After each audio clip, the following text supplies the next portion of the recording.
Why, hello, replay viewers. Let's see who tunes on in. Activity 79, first one in the room, and Dave Jeffries in Niagara Falls, welcome. Good to see you, Robert T. and RJ in Colorado, welcome. Hello there, Paul Greenwell and Dave in Bangor, Maine, welcome. Good to see you, Chilla D and Smoke 'em if you got 'em, and Blondie 1025, welcome. Welcome to the corner of, what am I on here, 59th and 5th Avenue, in front of the Apple Store, because I only come to the Apple Store to use the bathroom. Let's let 50 people tune in, and then we'll do an actual walking tour of Central Park. I cannot speak Russian, but privyet to my Russian viewers, and please, if you can, if you may understand this, or probably may not understand this, please keep the chat only in English. An amazing day, Activity 79. I was hoping for the sun to come out. It is about 10 degrees cooler than it was yesterday, so it's gonna be nice and cold today in the park. Good to see you, Mrs. Seela. Good to see you, Madam Mojo. Cleveland rocks. It's a great day for a live stream indeed. I cannot speak Russian. How the hell are you doing, Ted? Good to see you. Please, folks, chat in English. I would really appreciate that, or you'll probably get blocked. Good to see you, John. Good to see you, Respect the Face. Welcome on into the show. Good to see you, Zalico. Welcome. Good to see you, Sally Sipico. A nice warm. I had a hot coffee, Activity 79, and a brownie batter donut. Respect the Face. Good to see you, Donna. Good to see you. I'm doing great. I hope you're doing great on this Wednesday. And it's only Wednesday. I went through half of yesterday thinking it was Thursday. Once again, I am temporarily homeless until at least 6 o'clock Eastern time. Work being done on both of my homesteads here in New York City, so I get to be outside for 4 hours with all of y'all. Lucky you guys. Good to see you, Lornu. Nice to see daylight on the other part of this world. Yes, indeed, there, Lornu. Good to see you. Shout out to all my viewers in the United Kingdom. Shout out to all my viewers out in Europe and in Sweden. And shout out to all my viewers here in the United States, Canada, Mexico, most of North America, if that. Good to see everybody from all around the world. It's an amazing thing that I could bring you guys here through the power of the internet. But lucky you guys, I'm homeless until 6 o'clock Eastern time. Good to see you, Colleen, out there in Cyprus. Welcome. Good to see you, Mason, watching from California. I hope you're enjoying your time out there in California, Mason. I hope everyone's having a great time wherever they are. No, there's not a camera there. I'm talking into the candy bar. No, I'm not doing that. Not at all. But good to see everybody. Can we get one more person to tune in, and then we'll actually do a tour? We could actually do a tour. Come on, I want 50 people to walk around Central Park with me. Danilo, welcome. Welcome to the show. What you'll see today is an extended version of my walking tour here in Central Park. And did we hit 50 Respect the Face? I don't see it on my end. Maria T. Annandale, welcome. Good to see you. Tell me where you're watching from. Let me give you a shout out, Maria. Good to see you. Welcome to the show. I'm glad you're new to the channel. I do walking tours here in New York City. I am a licensed New York City tour guide. I've been a professional tour guide for 10 years. Going to be 11 years in April. And yeah.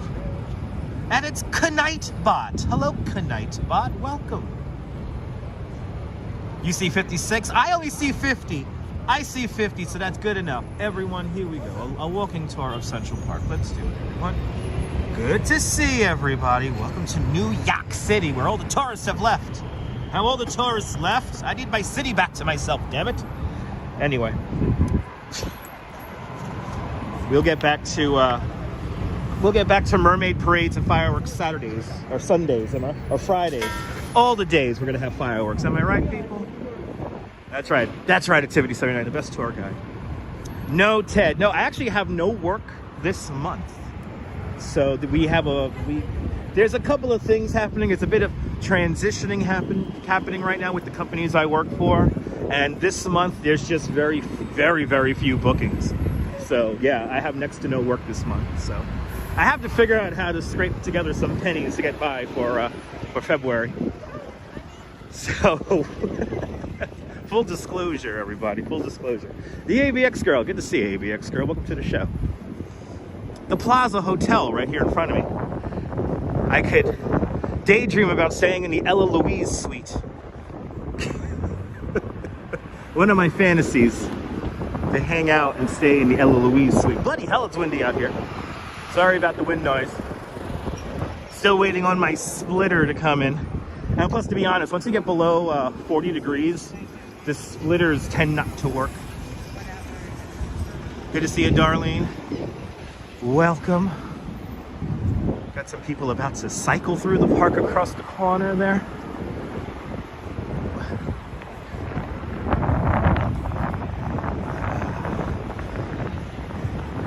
All the Christmas stuff beginning to disappear, and I think because if we could get enough people here in the room watching, we'll maybe finish the live stream over in Rockefeller and see that Christmas tree. Ooh, 59th Street. A very cold 59th Street, and it definitely does feel like 10 degrees cooler than yesterday. Good thing I emptied out in the Apple store. Is it bad that I only go to the Apple store just to use the bathroom? Am I that much of a vagrant? We went from the high of Christmas and New Year's, and now we're all broke.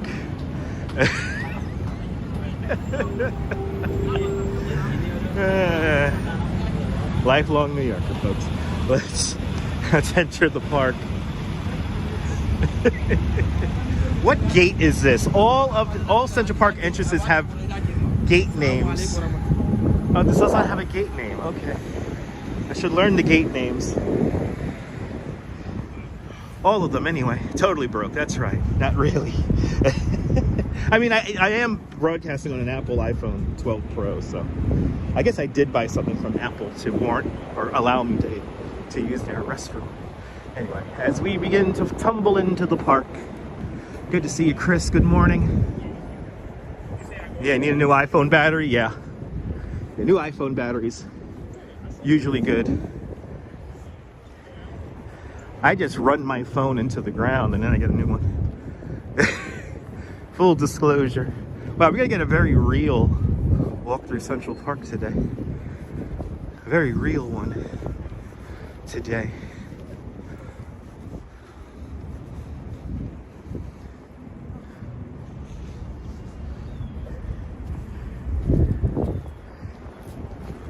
Da-da-dee. Got your 13, so you're good? Hells yeah.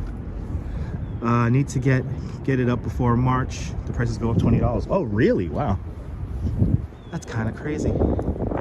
Welcome to the southeastern corner, or southeastern tip of Central Park. Welcome to the pond, ladies and gentlemen. Off in a distance, that little bridge over there, the Gatsby Bridge.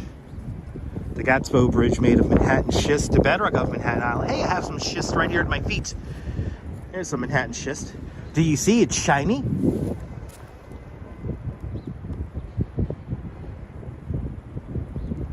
Kind of like silver, right? A lot of iron ore in it. Here at the pond, this was the area where the infamous Mandarin duck spent a few weeks. And I missed the photographers here. I missed the Mandarin duck. Didn't even look real, the Mandarin duck. The duck did not even look real. If you want to see the Mandarin duck, if you go digging around my my replays, I have, I think, 2 or 3 live streams featuring the Mandarin duck here in Central Park. If you want to build Central Park in your hometown, you can. The instructions are on the internet. All you need is 27,000 trees, 9,000 benches, and 11.5 million cartloads of topsoil, 58 miles of pedestrian pathways, and 144 miles of drainage pipe. We used 266 tons to sculpt, or 266 tons of gunpowder to sculpt the glacier rock here in Central Park. The glacier rock, the only natural feature of the park. But in using 266 tons of gunpowder, we moved around to rock to create the pristine, supposedly natural landscape that you see here in Central Park. And none of this is real, people. None of this is real. Created by 2 fantastic people. Frederick Lahr Olmsted. Frederick Lahr Olmsted, an American-born landscape architect, and Calvert Vaux. Calvert Vaux, a British-born architect. Calvert Vaux, he designs the infrastructure, a lot of the pathways, some of the bridges and buildings here in the park. Frederick Lahr Olmsted, he's an American landscape architect. I like to say he directs the trees. Had lots of friends in government. That's how he got the job. Olmsted and Vaux, the Hall & Oates of landscape architecture. Good to see you, Diana Lee. Welcome. Good to see you, JC Droid. Good to see you. Good to see you, Ramona. If I missed you. Good to see you, Ramona. Welcome on into the show. Good morning.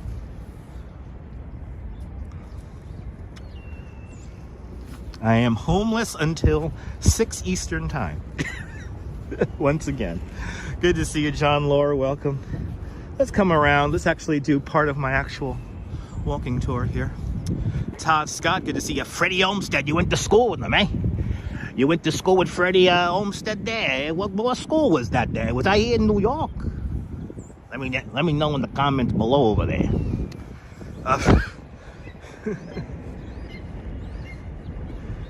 Oh. Costs about $85 million a year to maintain Central Park. And most of that money comes from the Central Park Conservancy. Created in 1980, the Central Park Conservancy manages the park. And to be honest, the park has probably never looked this good in its entire history. John Lahr, watching out there in Staten Island. We got Phyllis and Jerry. Welcome. Good morning. Oh, the bed is out. Good morning. Yes, the bedders are out, people. There's some serious bedding action here in Central Park this morning.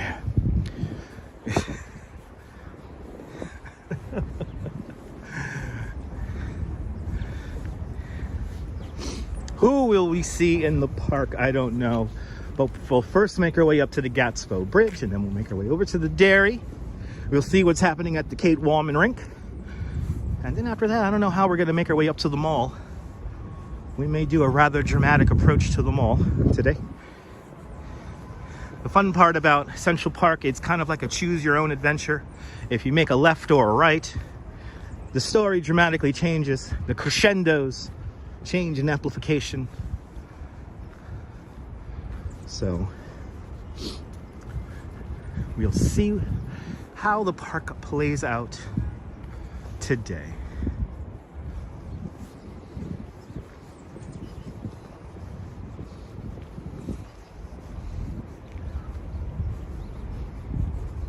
But it's fun being homeless for days at a time, for hours at a time every day. It's my second full day of construction happening. Construction days, always a fun time. And especially that I'm not working, kind of makes everything a little bit more hurried and scary. Good to see you, Jay Chulo. Welcome. And good to see you, Elise. Welcome.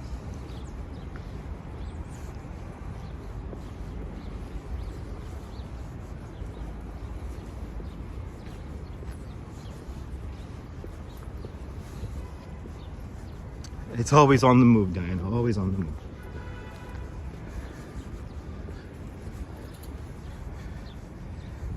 Activity 79, I actually don't know. That is to be determined as work completes, so I really don't know. That's the fun part about this. Days, not weeks, just days. But I don't know how many days. We'll find out. Stay tuned.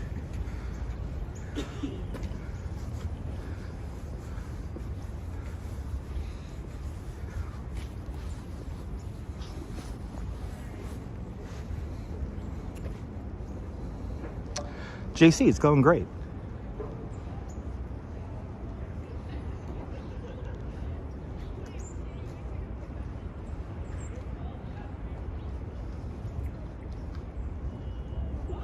Good afternoon, Tina in the Netherlands. Welcome.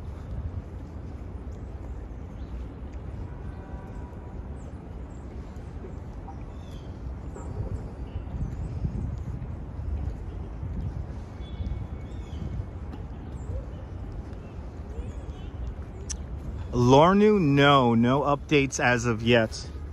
No digging has taken place since we left a couple of days ago. Every morning I've been checking the marine radars to see if any of the surveying boats and diving boats are in the area, and haven't seen anything on the radar the last few days. So no, not much of anything found. Gary Ting, good after, good, Happy New Year, Gary, Happy New Year. Buongiorno Italy, Jimia, buongiorno. We'll see, Diana, we'll see how much atmosphere the park has today. So far, rather calm, especially in this southern area of the park. Usually this is the most crowded area. Lake Nona Sports, welcome, and Glenna Ryan, good morning.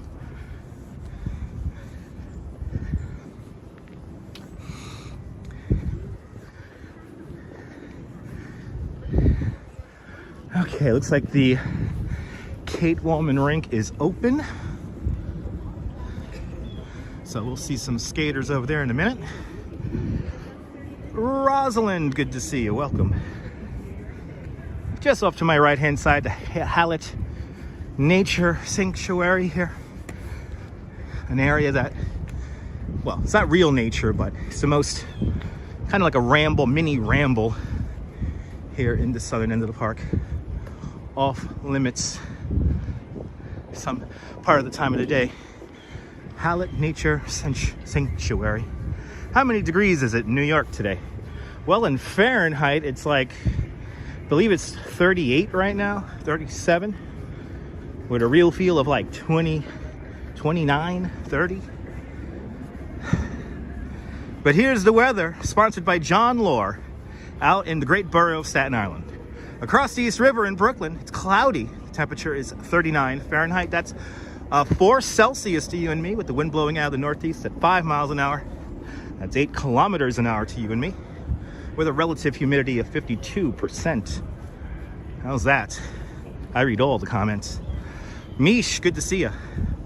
Jean Lore, and out there in South Carolina by way of Staten Island.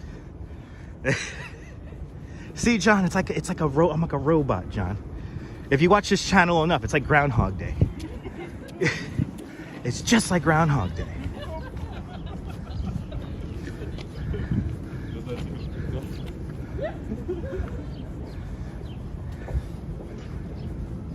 Sights and the sounds as people stand on the Gatsby Bridge in the movie Home Alone 2. This is where Kevin comes running over the bridge. Then the next shot they cut, he is in Washington Square Park. Boy, did that kid have good feet. Good to see you, Ollie. Welcome. It's a cold day, but it is January. 56 in South Carolina. That's perfect. John Lord, that's perfect temperature for me. That's like bike riding weather. That's like bike riding weather. Ah, yes. So here it is, the pond. No special name, just the pond. Filled up with New York City tap water, part of the Croton Aqueduct system. 59th Street, 5th Avenue. The Plaza Hotel, 432 Park Avenue. The formerly named GM building. I don't know all of them. Glenna Ryan checking in with 49 degrees in Arizona. That's still good weather.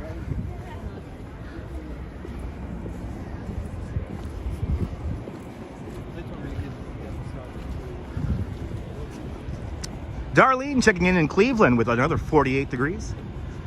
Cloudy today, and then we're gonna have a slushy tomorrow. Yeah, Thursday and Friday are gonna be crappy weather days here in New York also. Trying to figure out what the hell I'm gonna do tomorrow if I have nowhere to go. Spoiler alert, I may get a haircut tomorrow.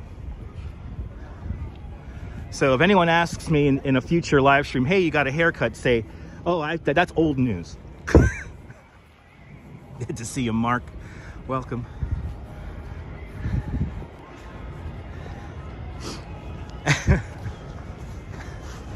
I can already feel like I'm going to have fun on this live stream. If you're coming into the live stream just to talk about your hand getting slammed in a door, just please tune out.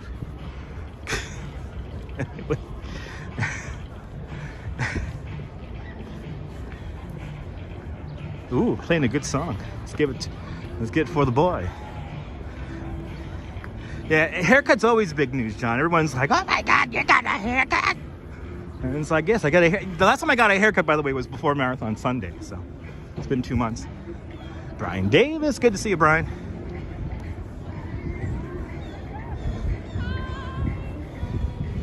Oh my God, you got a haircut. When did you get a haircut? That's usually the question, is when did you get a haircut? Because they want to know right away. So I'm going to tell you guys now on this live stream, probably tomorrow.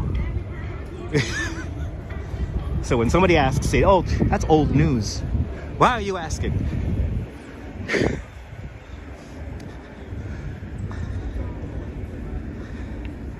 Exactly, Darlene. You gotta love those random comments.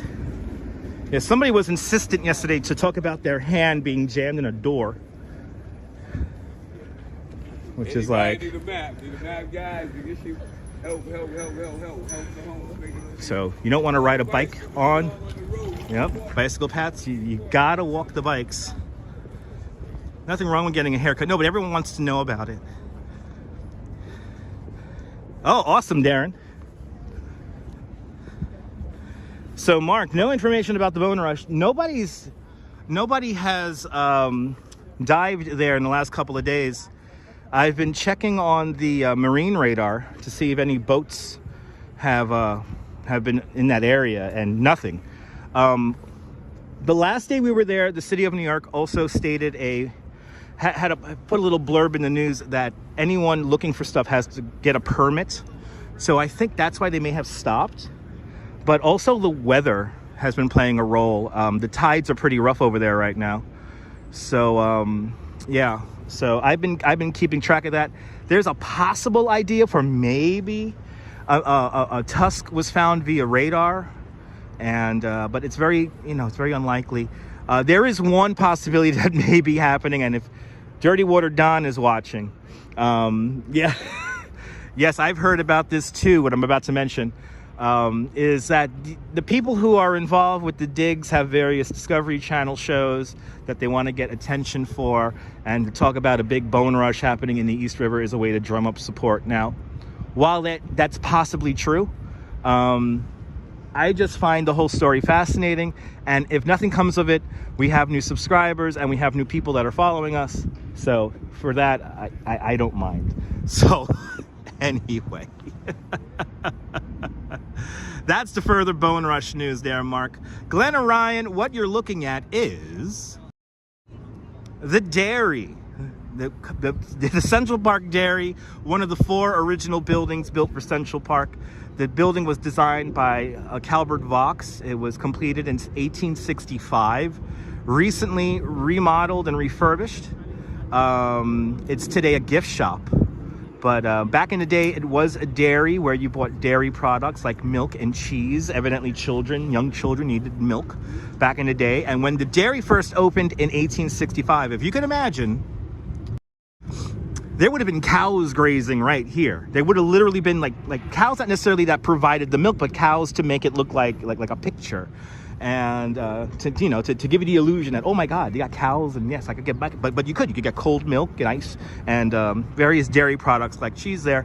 Unfortunately, in the 1890s, there was a bit of a listeria scare here at the Central Park Dairy, and then after that, the building went disused for many years until the 1980s. That's when they turned it into a beautiful gift shop where you could buy Central Park perfume and you could smell like Central Park. And yeah, if you want to smell like Central Park, here's a little, I'm gonna, spoiler alert. If you want to smell like Central Park, the official smell is lavender. It's lavender. Let's get back to the comments. But yes, very interesting news on the bone rush scenario there. Yeah, this show does keep getting better and better and better. You still buy milk and enjoy it. Me too, JC. I have milk in my coffee. 1865 with cows right here, Glenna. With cows right there. Let's see, I think the Chess and Checkers house, yeah, the Chess and Checkers house up there is still closed. That was the only formal play area for children when the park first opened up. Oh, And Urbanist Exploring Cities is in the room. Good to see you there, Ariel. Welcome to the show. Everyone, if you're not following him already, follow Urbanist Exploring Cities, giving you the real deal from all around the world. Some of the best live streaming in the world right there on the Urbanist Exploring Cities. I'm looking for a new cologne too there. Yeah, you know, that'll be fun, Urbanist. I gotta get me some Central Park cologne. I have to get you some Central Park cologne. Just since Ariel also live streams, I'm just gonna give Ariel a little heads up. Ariel, I'm being a little sarcastic today, so I'm in a kind of our sarcastic mood. So I'm having fun with the chat today. But is the Twin Towers Memorial nearby? Jamia, no. We're in Midtown Manhattan. We're at 56th Street right here. And let's see, the World Trade Center is about 3.5, 4 miles to the south from here. So Manhattan is a big place. Manhattan Island, 11.5 miles from north to south, and just about 2.5 miles at its widest point. Yes, New York City is a big place, but about 4 miles in yonder, that direction. Yes, indeed. Let's take a look at the Kate Woolman rink. Let's see if we had people skating out there. I think the Zamboni has been deployed. Let's see here. Good to see you, Gregory. Welcome. Ooh, that's a fancy Zamboni machine there. Ooh, look at that. Ah.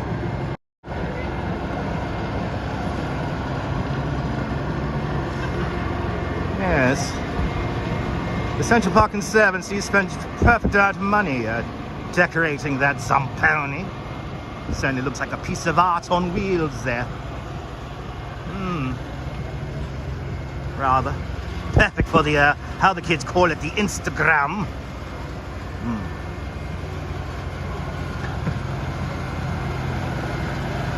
I wish I knew the artist. It's like legit aerosol. And they smooth the ice for more people to fall on it. It's an interesting job, yes indeed.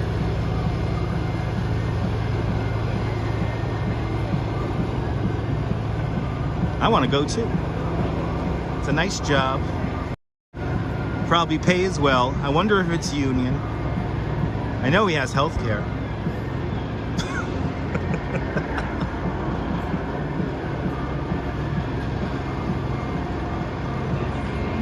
Zamboni machine.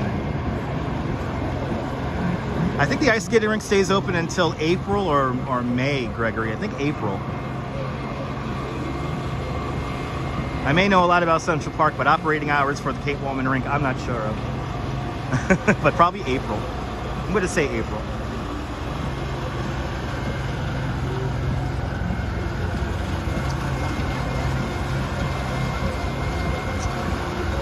Is this the track from the movie Serendipity? I don't know, Jamia. Good to see you, Nicole. Welcome.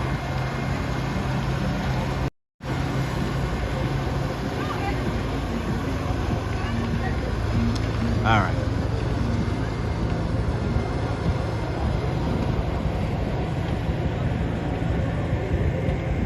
Towers of Billionaires Row. 432 Park Avenue. Right over that. Then over here, 111 West 57th Street. The Steinway Tower, the thinnest skyscraper in the world. The building that started it all, 157 West 57th Street. And then the Central Park South Tower. Check out Urbanist Exploring Cities for a fantastic video. But what was it, an $8 million apartment? It was a lot of money. But the Central Park South Tower, 220 Central Park South, right there. Can I skate? Big talk. No. I used to rollerblade a lot, but I haven't rollerbladed in like over 20 years. I love saying Zamboni too. Oh, you thought he was wearing a gorilla costume? Yeah, no.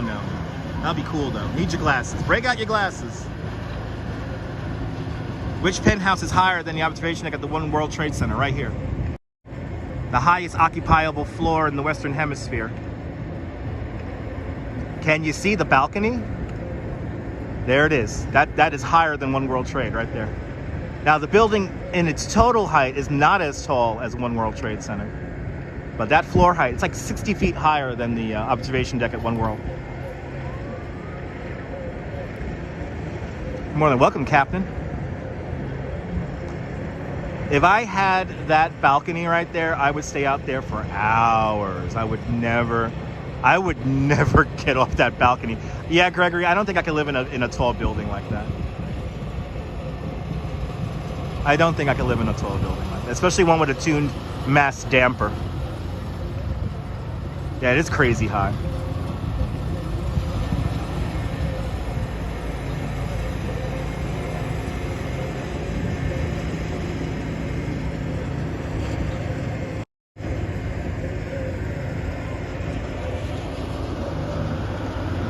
That balcony has a ridiculous view. Who cleans the windows? The building management. The building management. That's part of like the maintenance fee you pay, is they take care of the windows and everything like that. Yeah, that balcony has like one of the best views in the city. I mean, I would love to watch it. Like, that has a perfect sunrise like angle. So like, imagine watching a sunrise over the east side of Manhattan, Central Park, from your private balcony. Well, it only costs $235 million. So, yes, they are, Gregory. Only the super tall buildings at Billionaires Row are only about what is it, like 45% filled. So they're pretty empty. Tall building with beautiful scenery. Yes, indeed.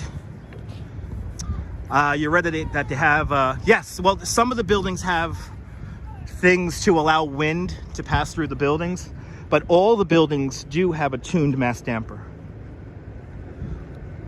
Are the windows cleaners union? I don't know. You're gonna have to find out, Giants fan. I really don't know that information.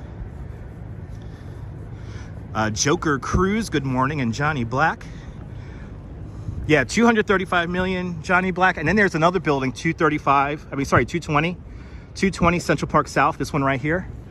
That one's gonna have the apartment that goes for 250. I will, Mark, I will.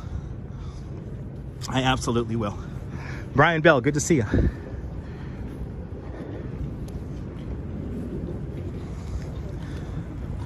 Definitely Union, John.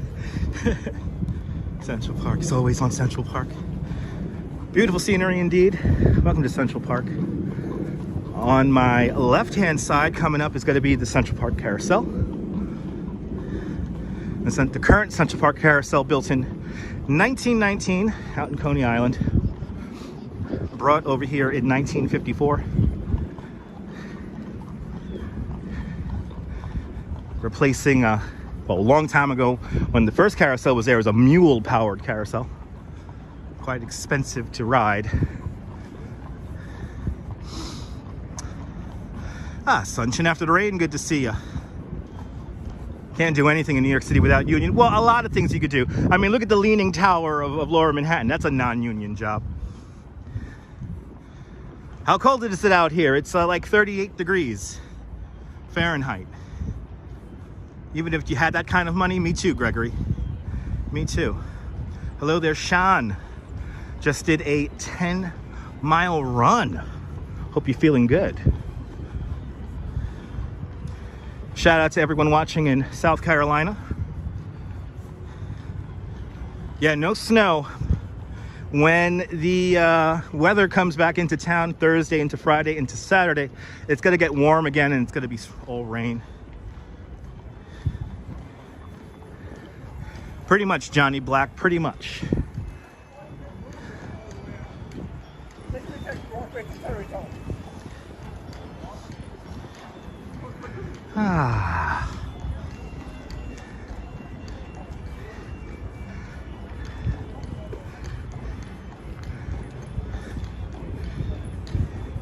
I think today we'll go all the way up to the Reservoir and then make our way all the way back down. So you get to see quite a bit of Central Park. I think the only thing we're going to miss today is going to be the Harlem Mirror and the Conservatory Garden.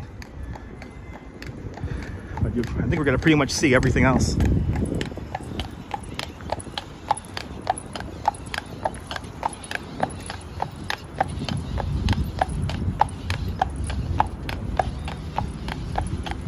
Yeah, me too, Darren. I want a whole neighborhood for $250 million.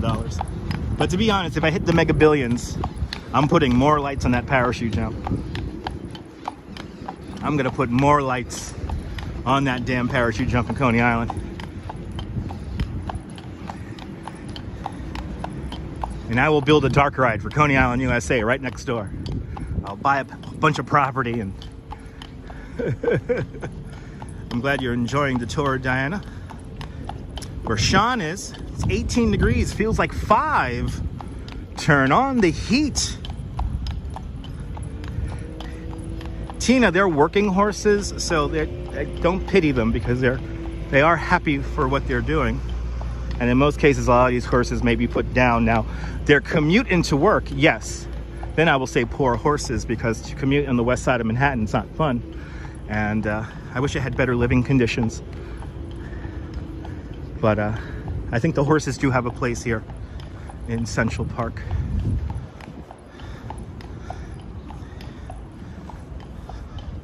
Next year, what hotel do I recommend? I don't know hotel recommendations, Jamia. I do not know hotel recommendations here in New York. I only know about history and stuff like that. I don't, I can only give you averages about home prices and hotels. That I do not know. Sheila, out in the Philippines, welcome. Mems Tobe, good to see you, appreciate it. Joker Cruz, you love Coney? Awesome. Exactly, build an appointment on top of the parachute jump. Oh, absolutely. That's the whole idea, Gregory. Even when the park is not blooming, it's all meant to convey nature and space, so it all looks beautiful, like the way it's all composed. That's what I always say about Central Park. You come here any time of year, and each time of year has its own charm. As we enter the mall, the southern end of the mall, Literary Walk, flanked by William Shakespeare and Christopher Columbus. Here in the mall, this is one of the largest groves of great American elm trees outside of Washington, D.C. There's roughly 400 great American elm trees in this grove alone, and you can find around 3,000 great American elm trees across Central Park. This is roughly the third, fourth planting of these trees. These trees are a Central Park unique hybrid of great American elm, resistant to lots of diseases and weather and all that stuff. These are very strong trees. But look how beautiful it is, even in the middle of winter. An amazing canopy of great American elm trees, the only straight pathway in all of Central Park. For Tina, the park looks sad on this day. Gray, no leaves. Well, yeah, Tina, for some people this may be sad. A big comment there from Ashley. In South Africa, we have a thing called load shedding, where sections of the country will be without electricity for 4 to 6 hours, which is ridiculous. I am looking to relocate. Any suggestions? Wrong forum, Ashley. Wrong forum. Anyway, let's go down the pathway. Let's fall down the well.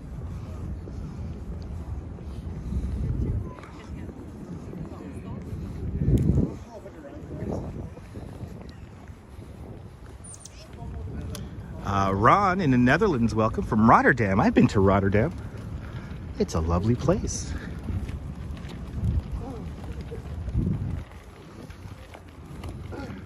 Over 375 TV shows and movies have been filmed here in Central Park.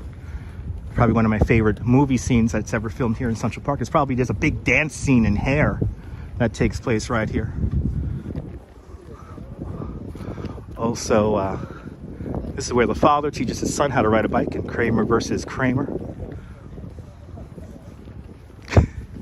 Amongst many others. If somebody asks about the Ghostbusters building, we will be seeing that later on in the tour. Good to see you there, Leela. Good morning. Have I had many tours lately? Again, last month, Gregory, last month. Haven't had a tour this month yet. Work's a little light.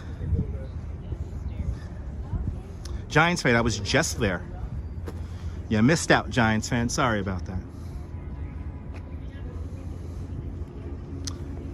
After 150 years, many statues of famous men, one statue of a famous dog, and finally a statue with famous women. The women's rights pioneer statue. Hey, you want to see the statue come to life? Let's make the statue come to life. Scan the QR code and you can make that statue come to life.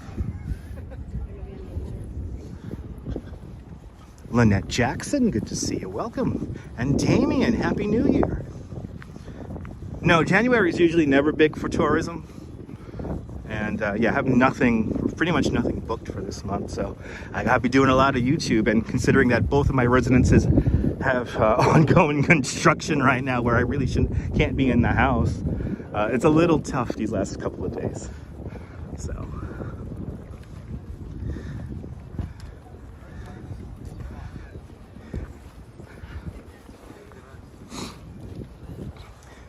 But we were already at a Home Alone 2 filming location. There's a few different locations where Home Alone 2 was filmed. So now I already showed you guys one earlier. I might have to rewind for that one.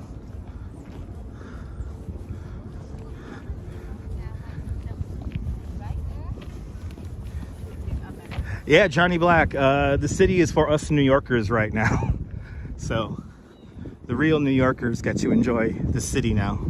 From now until like the end of March, like the third week of March, it's kind of nice and empty. Sheila asks, am I far from Elbridge, New York? I have no idea where Elbridge, New York even is, Sheila. Never heard of that place before. Rune, no sand, no snow. No snow here in New York. No snow. Yeah, Lorna, there are vendors all over the park. But they're not a nuisance. Here along the mall, mostly artists set up little stands. And yeah, they're never in anyone's way.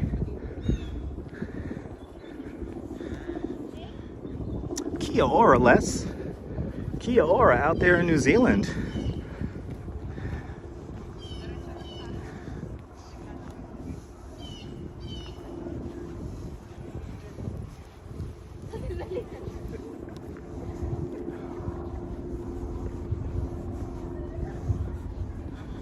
Lizzie, I'm doing great. Lizzie, I'm going to give you a breakdown of what I do in my next direct message. So, but the dates that you want, I am available.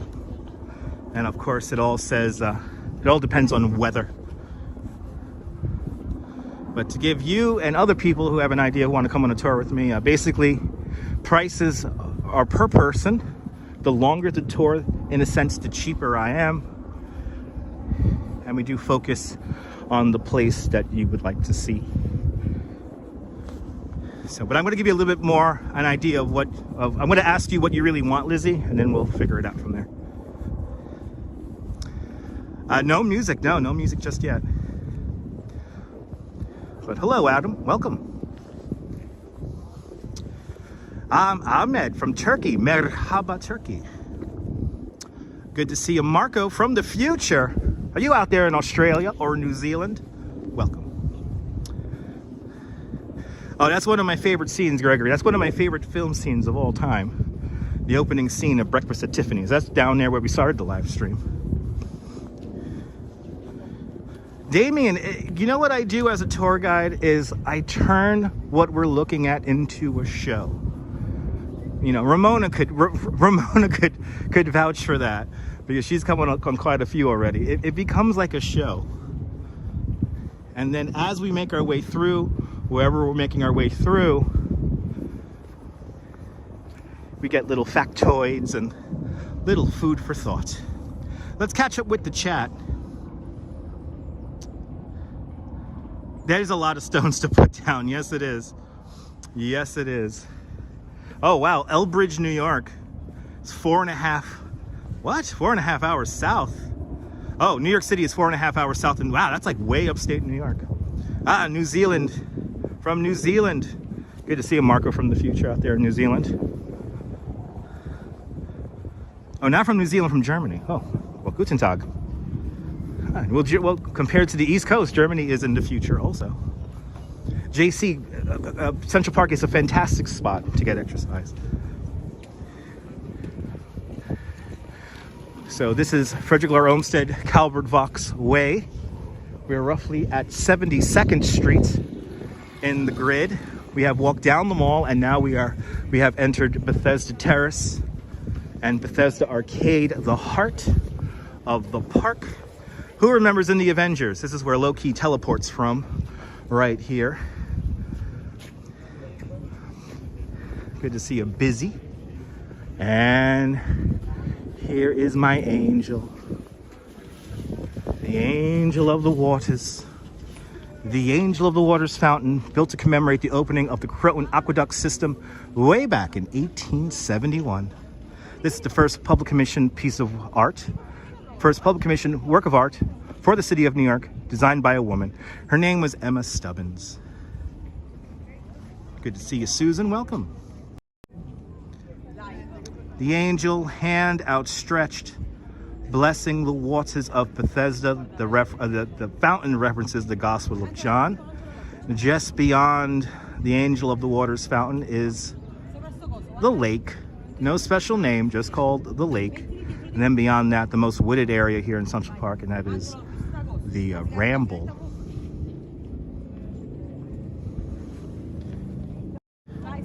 $10 million internet points if you know the 4 names of the cherubs underneath the angel. Yeah, no musicians out today. No musicians out. Joker, don't make me hungry. Don't make me hungry. It's too early. I just had a bagel and a coffee and a brownie batter donut. So the water for all of the water features except for the Harlem Mere are supplied by the Croton Aqueduct system. The Croton Aqueduct was built in the 18 teens, and that used to supply all of Manhattan Island with fresh drinking water. But that system has been superseded by 2 other much larger systems. So right now the Croton Aqueduct, for the most part, only supplies Central Park with all of its water. But they do shut down the Angel of the Waters fountain in the wintertime. We don't want the water to freeze. After all, the statue and the fountain itself is made of copper, so the freezing water will destroy it. The Bryant Park fountain, the reason why they let that one freeze over is because for the most part that's stone. So can't really mess that one up. Me too, John, me too.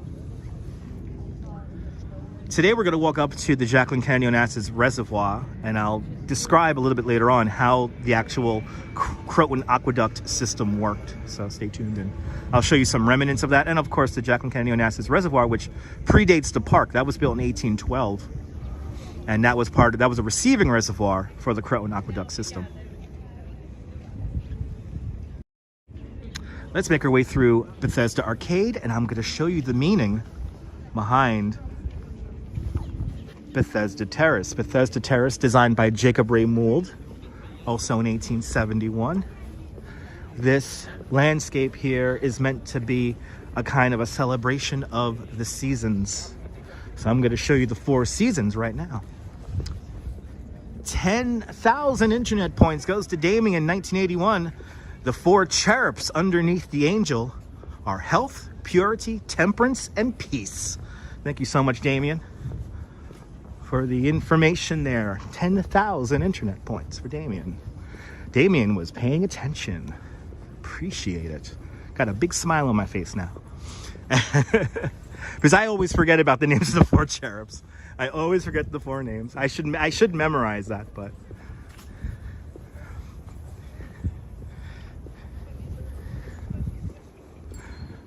the columns here reference the seasons of the year. So you make your way down the steps here, Bethesda Arcade. Looks like we have a musician down there. Well, let's show you the 4 columns of the seasons. We begin with autumn. This is autumn right here. Autumn represented by the witch, Halloween, jack-o'-lantern.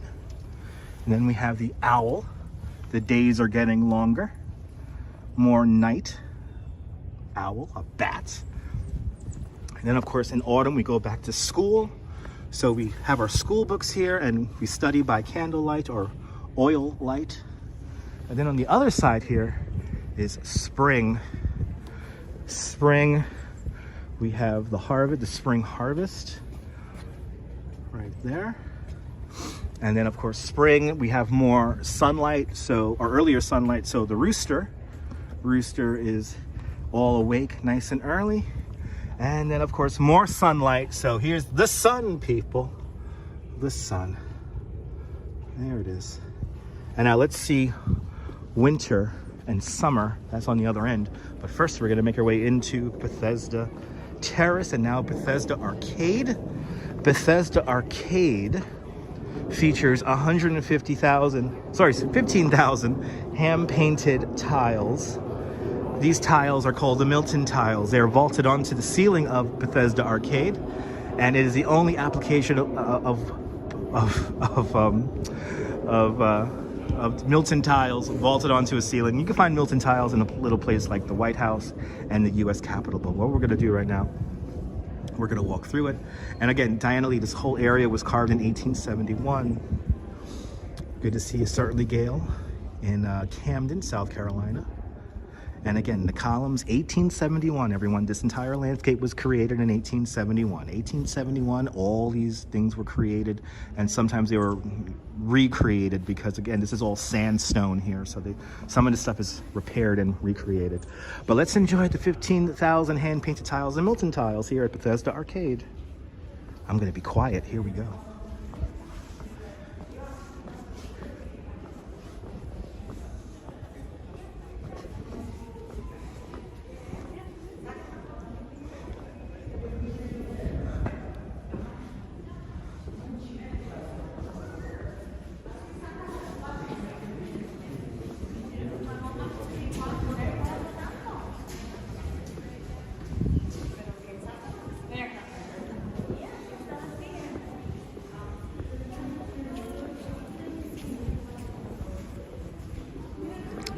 Wow, there's not a lot of tourists in New York. You know how I know there's not a lot of tourists in New York? I was able to go through Bethesda Arcade and the internet not drop out on me. Damien, no, again, all the carvings, again, everyone, I've been saying it. This entire area was created in 1871. So all the carvings you see, this fountain, the statue, 1871 to 1871, 1872. I've been literally saying that over and over again. Okay, Septico, good to see you. Welcome. 1872, 1871, 1872. All this was carved out. Again, sandstone designed by Jacob Ray Mould. A double-decked terrace. Double-decked plaza. Central Plaza. It is winter, everybody. It is winter. So let's see the winter column, shall we? So now, in the winter time, the birds begin to make their nest. Of course, we have a reindeer. There's a reindeer. And then, of course, the birds fly south for the winter. So that's winter. And then on the other side here, we have summer. So let's think about warmer days. Let's think about warmer days and more sunshine, earlier sunshine. Be beautiful. So first we have the bees. The bees are making their honey. And then we have the bird flying back north for warmer days. And then we have the bees pollinating the flowers. It's summertime. But Mankey, namaste from India. Welcome. But there's little hints all around the plaza here of the different seasons. She probably did, Gregory. She probably did. a thing to do back in those days. So for the first 10 years the park is open, between 1858 and 1868. The first 10 years Central Park is open. It's pretty much only a playground for the rich. They were really the only ones who were able to reach this park to enjoy it when it first opened. So, for instance, for the first 10 years the park is open, nearly 50% of all park users had their own private carriage. Who had their own private carriage in the 1860s? Well, the top 5% earners. So it was very much a playground for the rich. And what was really funny was that, like, these wealthy people would bring their race horses, and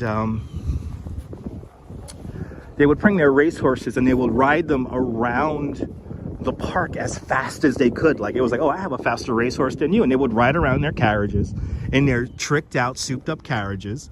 And they would go flying around the park as fast as they could. It was a thing to do. I wish I could have seen it, but like, some very wealthy people did this. Some very wealthy people really did do this. So it was kind of amazing. But Lizzie didn't know the meaning of the columns. There you go, Lizzie, yeah. These are actually exceptional hidden beauties, because tourists wouldn't know about these. Oh, Damien, that's my job. I'm a tour guide. You thinking of warmer days, Sean? Me too. Beautiful carvings here at Bethesda Terrace. Yes, indeed. JR explores the city. Yes, indeed. It is so calm. Hello there, Cowboy Bill. Welcome. I wouldn't say New York City is still for the rich, Giants fan. You need real people to run the city. And the working class people will always outnumber the wealthy, you know, ruling classes, if you will. And, but, you know, I live a pretty good life considering what I do for a living. So I'm very happy with what I'm able to do. Yeah. The fountain's not all dried up, Joshua. It's just shut off for the winter. There you go, Minky. Let's see here.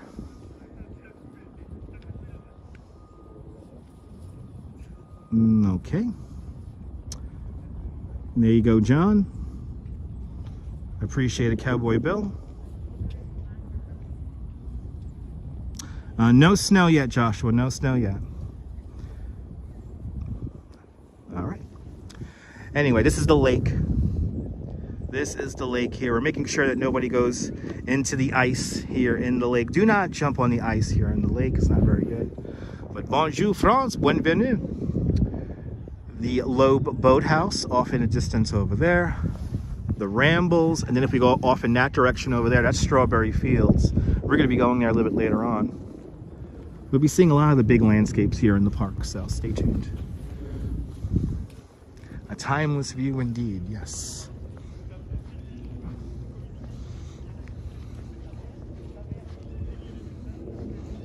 But they shut the fountain off in the winter so it doesn't get damaged. The fountain is made of copper. So,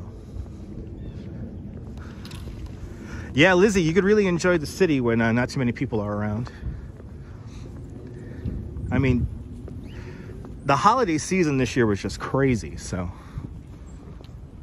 I'm happy. I'm happy and sad. The tourists are gone.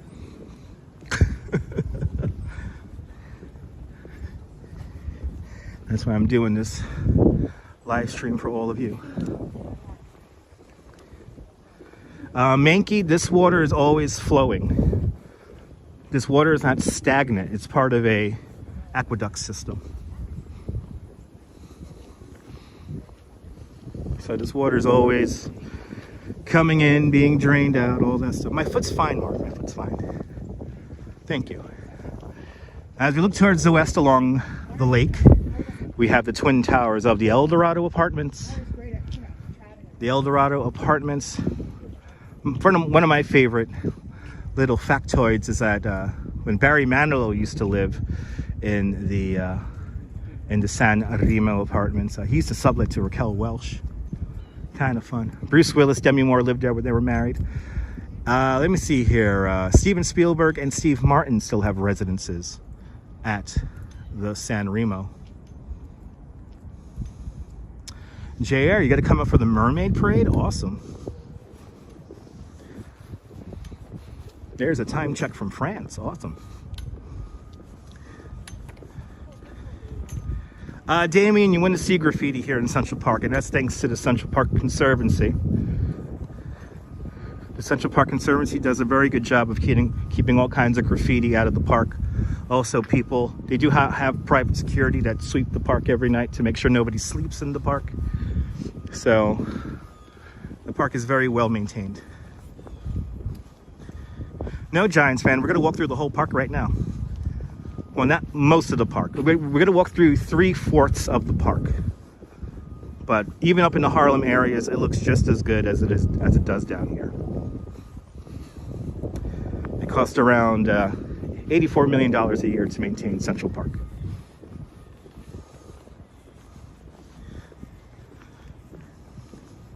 You know what I hated during the pandemic? I hated that people from the suburbs came out to New York just to make videos shitting on New York. So now people have this ridiculous, stupid, small-minded misconception that New York City is like this crime-laden Mad Max in the Thunderdome kind of place. And I can honestly say that it's completely the opposite of that. This is where people get along. They live in mostly peace. While in some spots, crime has gotten worse. Overall, the city is a lot safer compared to 30 years ago, 40 years ago. New York City is an amusement park compared to the New York of the 1980s.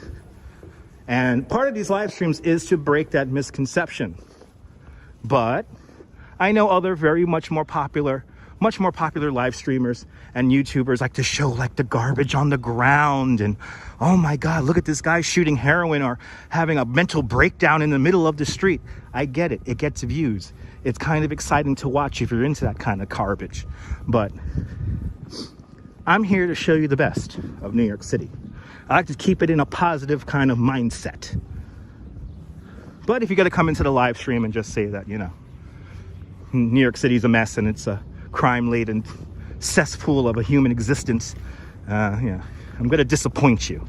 So I'm going to disappoint you anyway. Let's get back to the comments.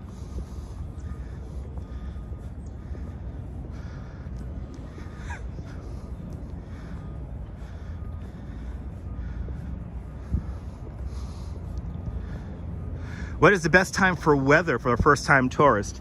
That's a good question. The first time for weather, probably... Whoa, that was a red-tailed hawk. Red-tailed hawk. Whoa, red-tailed hawk flew right in front of us. Oh, it's got a red-tailed hawk.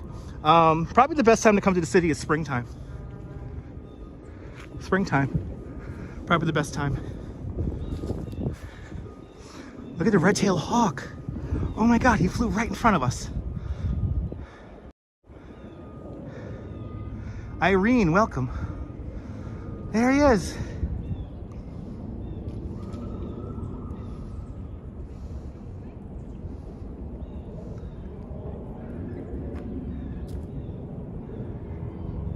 Oh, he's coming down.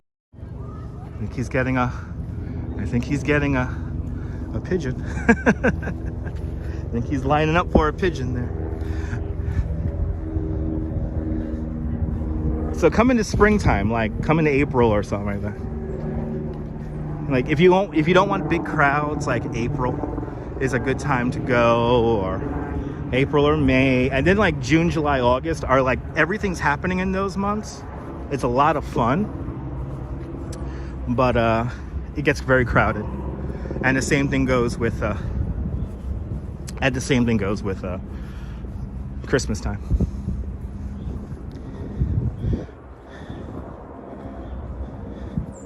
You can't do New York in a full day. In a full day, you're picking one location. So just one spot. Come to Central Park.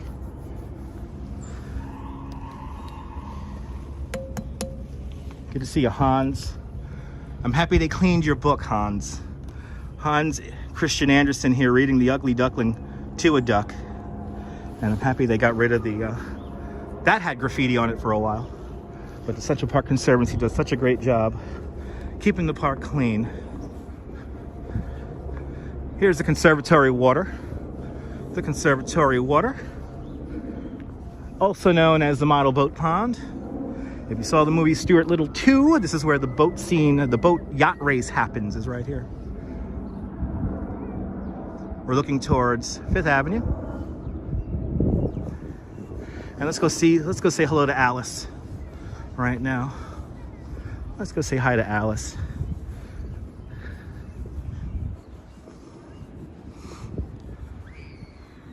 Colleen, you're more than welcome for the walk.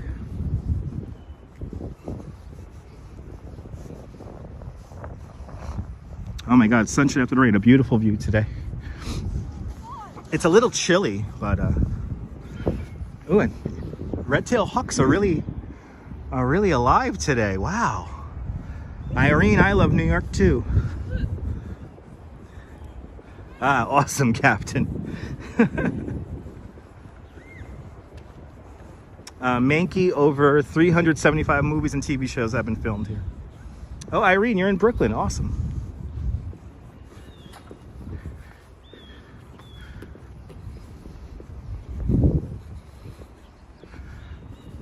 As we come up to the Margarita Delacorte Memorial, here is Alice in Wonderland. Alice in Wonderland, commissioned by George Delacorte. George Delacorte, the founder of Dell Publishing. This is a memorial in honor of his wife, but this is also a gift to the children of the city of New York. And I'm going to give some time for the tourists to enjoy it, and then we'll go say hello to Alice. We'll get a nice up-close look of Alice.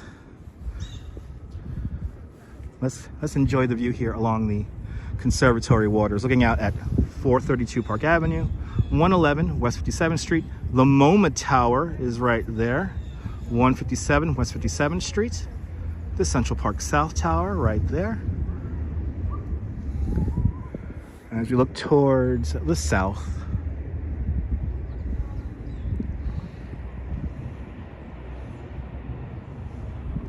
hoping to see some more red-tailed hawks. Tourists are really... So this is the Conservatory Water, and it's kind of like a pond, like a man. This is all man-made, but it's kind of like a man-made pool. Yeah, pool would be better off. It's not very deep, but the Conservatory Water is where people drive, you know, model boats and stuff like that here. Like, this is like a purpose-built place for that. When the park first opens up, I think this area opens up in the 1860s, maybe the early 1870s. Yeah, it was like a thing to do, to you know, power or you know, drive or sail. That's the word I'm looking for. Sail your model boat around the model boat pond here. It was like a thing to do back then. What would red-tailed hawks eat? Pigeons. I've seen red-tailed hawks eat pigeons. Smaller animals. Small animals. You can't dive in, Irene. It's not meant for swimming. Robach, welcome. It's not meant for swimming. It's not meant for swimming. There's actually a pool way uptown called the, what's it called? The Lacer Pool? There's a pool in the Harlem end of the park where you could actually go swimming. But here it is, Alice in Wonderland.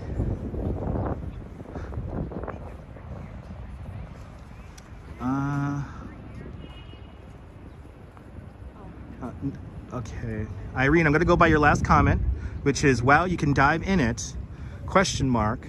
No, I'm talking close to my microphone. Okay, I'm trying to figure what you mean by that, Irene. Good to see you, Chris, welcome. Jose de Kreeft, he is the one who creates this statue in 1958. He is a friend of George Delacorte. And here we have some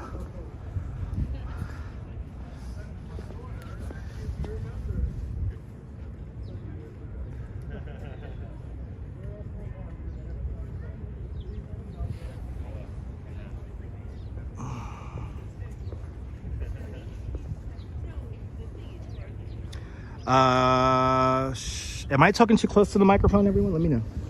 I mean, I do not have a microphone system. No, is it pause?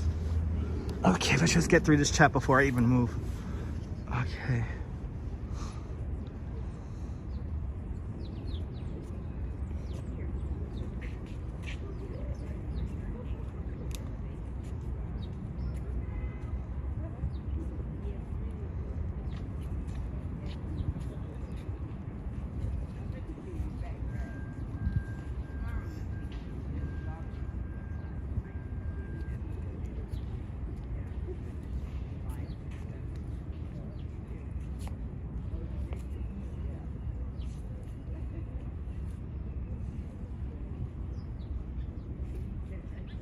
Please understand that also I don't have a microphone system today, so you may hear wind at times.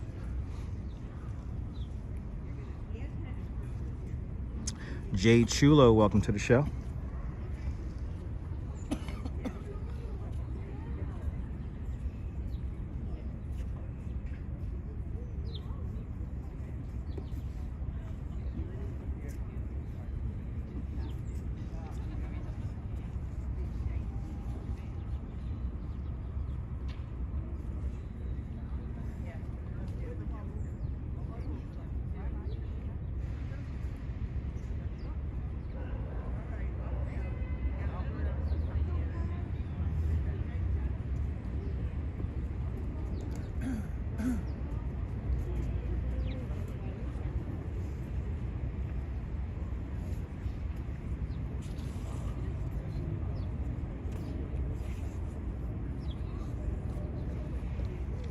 Hey, buddy.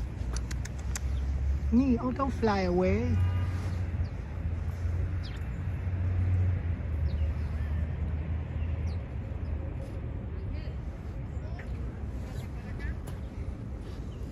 I do have a microphone, but unfortunately the splitter, I'll show you my splitter, guys. A big vital component of these live streams is this little splitter right here. And this splitter enables me to have power and microphone connected. And so this guy here doesn't like to work when it gets to a certain temperature. So it doesn't want to work. So unfortunately, I'm ordering a new batch of these, but this guy finally died out. So that's why we don't have a wired microphone.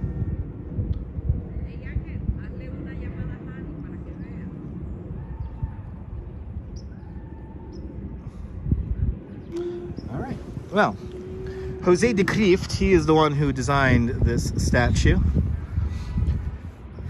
And as you see, Alice always holding court here. She's always has the lockdown here.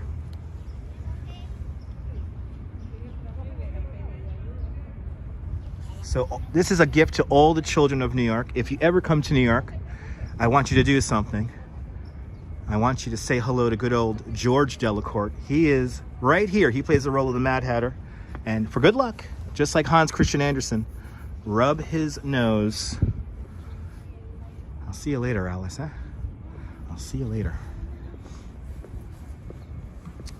Alice in Wonderland, everyone, created in 1958 by Jose de Kreeft. As we continue on, we're going to make our way now towards the Metropolitan Museum of Art. While Central Park has 27,000 trees, the Metropolitan Museum of Art has over 30,000 pieces of art, spanning everything from ancient Egyptian art all the way up to a Jackson Pollock or an Andy Warhol. Could be all found inside the Metropolitan Museum of Art. And that's going to be coming up in a few moments. The whole park is my favorite part of the park, JR. The whole park. Good to see you, William. Welcome.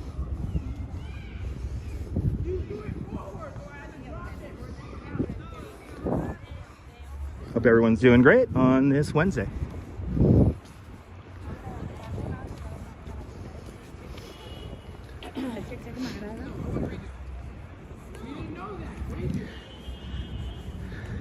This is how you know New York is super safe. People just leaving bags on benches.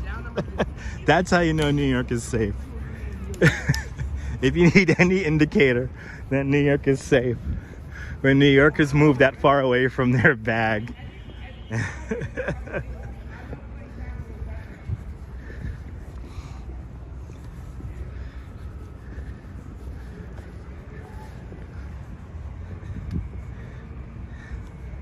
No, I'm not going to open somebody's bag. I respect people's personal property. And it's probably for one of those kids who's playing a ball on the field there. So, but I don't go around opening random bags. On the street, I'm respectful.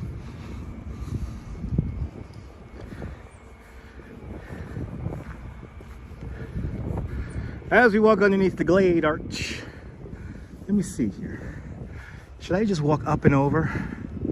Oh no, actually, let's go this way. Oh, you want to welcome Gregory. Gregory, that's the fun part about these live streams, is that we could see the different seasons of the year. And again, for me, Gregory, you know, I'm doing these live streams so I could entertain myself 10 years from now. So it's always entertaining here in Central Park.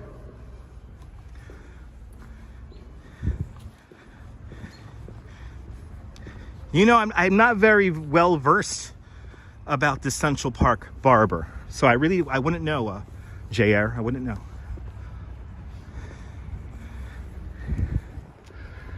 All right, we're coming up to the Metropolitan Museum of Art. I'll see you later, Robach. Rouge Jones is in the house. Good to see you, Rouge. Welcome.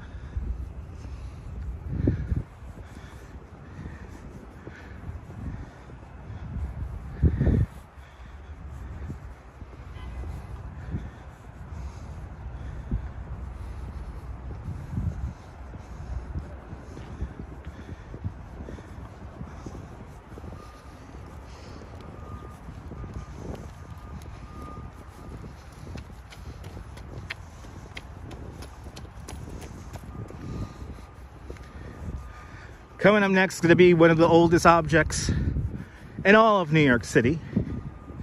Coming up next is going to be Cleopatra's Needle.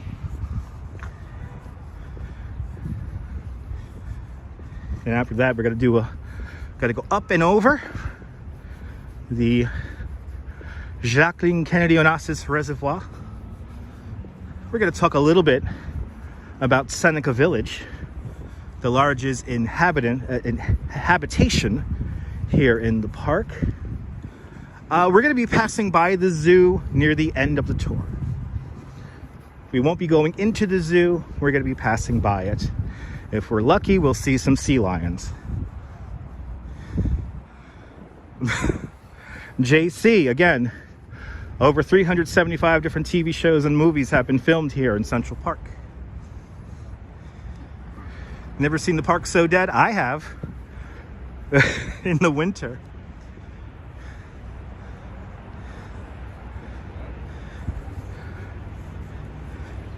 Daniel, good to see you.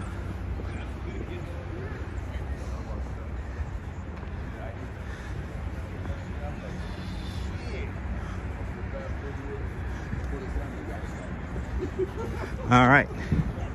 The Metropolitan Museum of Art is right here. This is the only building within the confines of Central Park. Central Park is 843 acres large, or 341 hectares large. It's a 51 block deep park from 58th Street all the way up to 110th Street, between between 5th and 8th Avenues.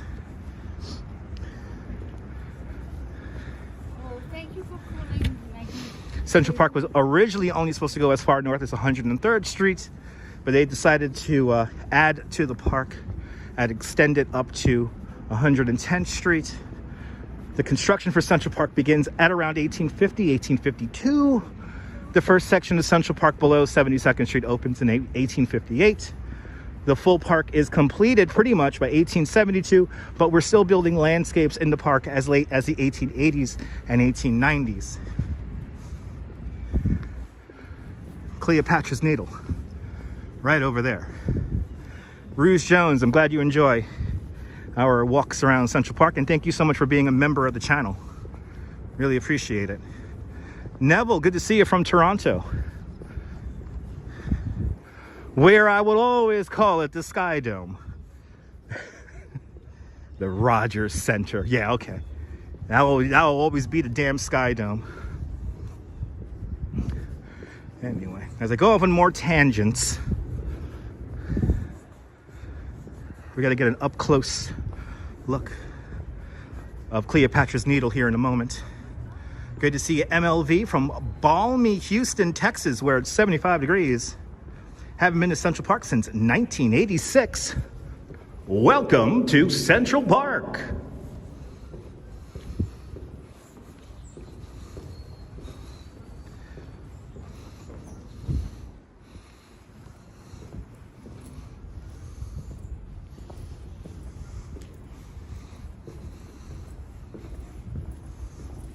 All right, so Giants fan is saying this is graffiti. And for an uneducated person, they would say that, yes, this is graffiti. But what this actually is right here, they're showing here water damage. So this area here is going to be, they're probably going to replace the brickwork in this section here. So this is for restoration purposes. Let's make sure that there's no graffiti here for a New York Giants fan. Okay. And then we have this guy here. Yeah, this is graffiti. Now this is done. This is very interesting graffiti here, but this is done with the stuff you use to put the price on like used cars, like windshield thing. This could be sandblasted off. This could be sandblasted off, but it's not a big deal. But clearly, as you see, New York Giants fan, it's confirmed New York City is a very dangerous place. I am fearing for my life all the time as I walk around here. I am actually defying, barely surviving my life here in New York City. It's very scary here in New York. After all, they burned down the Fox News tree. Am I right? Let's make sure we have, oh my God, more graffiti. Oh my God, more graffiti on the electrical box. Oh my God, there's so much graffiti around here. Oh my God, there's so much. The city is all falling apart. Oh my God, it's okay. Oh my goodness. Can you hear the fear in my voice? Yeah, I'm really scared. To be honest, I've always felt more unsafe in suburban places than here in New York City. Chris, simple-mindedness. It's simple-mindedness, Chris. The oldest object in all of New York City is right here. This is Cleopatra's Needle. Commissioned in 1450 BC for King Ramses III. It actually has nothing to do with Cleopatra because this actually was created about, I think, 1,000 years or 3,000 years after Cleopatra lived. It was brought over here in the 1880s. We thought we lost it at sea at one point. And when all the Freemasons were here to see this obelisk get erected, there was like 30,000 people here to see the column or obelisk go from the horizontal to the vertical.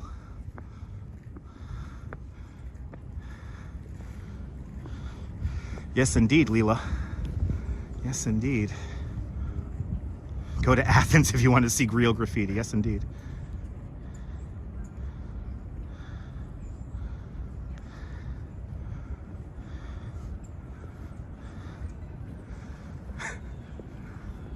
Again, JR, simple-mindedness. Simple-mindedness. All right, I'm gonna show you guys what's the inscription on here is the same on all four sides. Here's what it says. Good to see you, Rhonda. Welcome. Here is a translation of the hieroglyphics.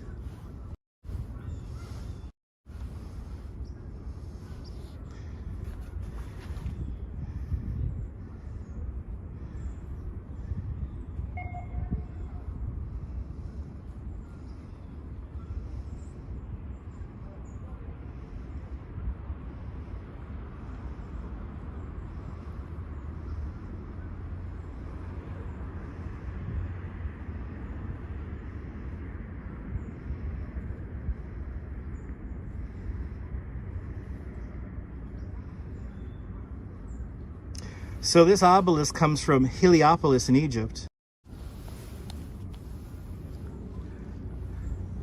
And directly underneath, this is like 400 tons of like limestone. But like right here, supposedly right here or right here is a time capsule. And in order to see this time capsule, we have to take down take down this obelisk here. So who knows what's in there? Only the person who placed the time capsule there knows what's in the time capsule. But again, there were like 20,000 Freemasons here to see this obelisk go from the horizontal to the vertical. It is perfectly aligned with north, south, east, west. And who knows? The Freemasons all were big Egyptologists back in the day. And this obelisk comes from Heliopolis in Egypt, a gift from the Egyptian government to the city of New York. Its sister obelisk, or brother obelisk, which is the same height, same dimensions, that's on the banks of the Thames River. And then inside the temple area, the mother obelisk, which is like almost 3 times the size of this obelisk, that's on the Champs-Élysées in Paris. And we don't know what time. I don't think there's a date set for the time capsule to open. They just placed it there. And again, the time capsule was placed here in like the 1870s, 1880s, when the obelisk was placed here. You know, we thought we lost the obelisk at sea, and luckily a steamboat came in, finally delivered the obelisk after like a month on the ocean, and 18 horses, not dragged, but, you know, transported that thing from the Hudson River at 90th Street to where we are here in the park.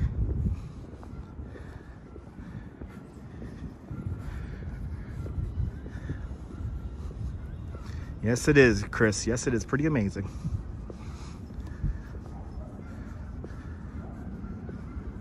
Yes, indeed. Yes, indeed. See the translations? Oh. To see the translations? Yes, indeed, Neville.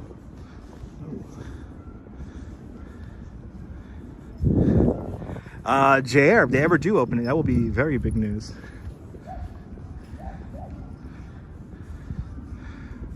So we're now just to the east of the Great Lawn. On the Great Lawn, this is where Pope John Paul II spoke to 500,000 people. This is where Simon and Garfunkel had their reunion. This is where Diana Ross performs in a thunderstorm, all right here on the Great Lawn. Pretty amazing. A lot of history right there. Beautiful trees indeed, Gregory, I have to agree. Nice and peaceful here in the park. Once we get north of like 72nd Street, 75th Street, it gets nice and calm. No, the Beatles never played Central Park, Giants fan. Reach out and touch. That's right, Jim. In 1983, the great Diana Ross was singing Reach Out and Touch Someone's Hand, where a torrential downpour unleashed on her and 700,000 people here in the Great Lawn. Watch the video here on YouTube. Good to see you, John. It's an amazing day indeed. Elizabeth was here to see Diana Ross. Awesome, Elizabeth. Hope you had a great time. But Diana Ross continued to play her music despite the thunderous rain, lightning, thunder. Finally, after the orchestra pit began to fill with water, she had to stop the concert. And then she says, completely on her own volition, let's come back here tomorrow and do this again. And then over 1 million people turn up here in Central Park.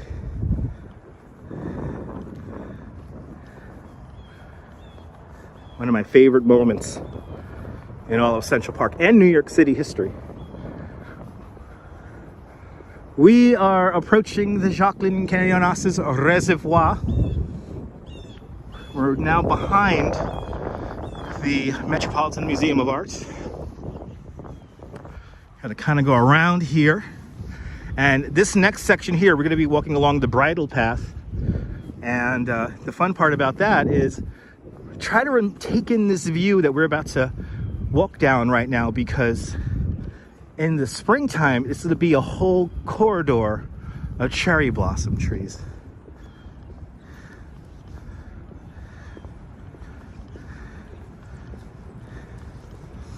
Central Park is always a nice place to visit. Beach bum, good to see ya.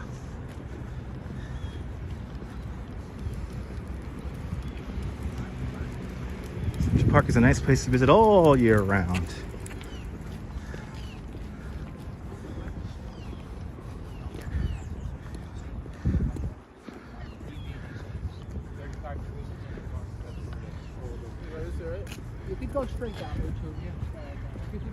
If you ever get lost here in Central Park, we have these little numbers here which tell you. So it's East 84th Street 01. So that means we're just about a block in from the east side here. So we're closer to 5th right now. And that's, if you ever get lost in the park, that's how you know where roughly you are here in the park. Look at all the little birds.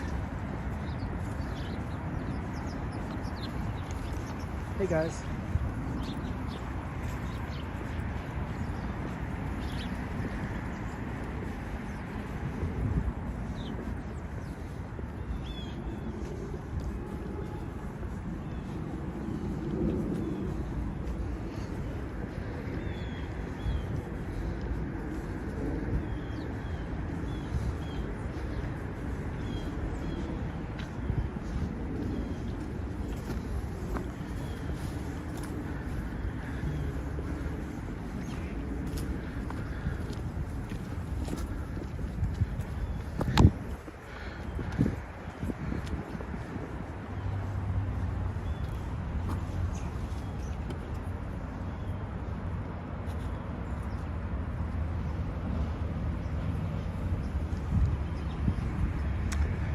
William, there's carriages operating here in the park, but I don't think we've had any pass us during our little walk today. The Central Park Conservancy maintains the park, and they do hire private security to make sure nobody sleeps in the park. Costs $85 million a year to maintain Central Park.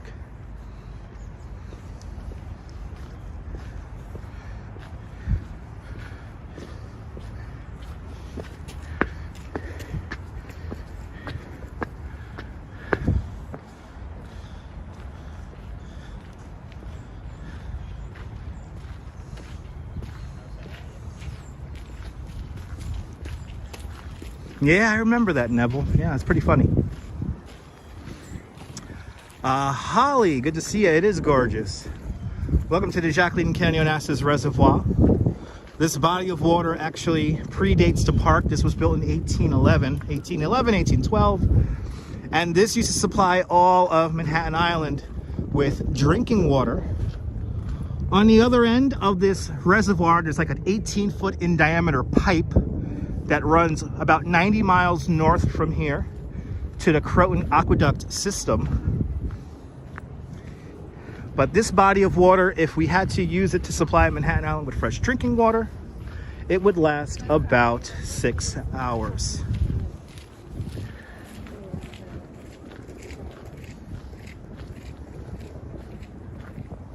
Kind of amazing. But as we get over to the west side of the park, you got to learn that, or I'm going to tell you guys or show you guys the remnants of Seneca Village. This was the first big blow dealt to Seneca Village when they build this aqueduct here, or this reservoir here in the park.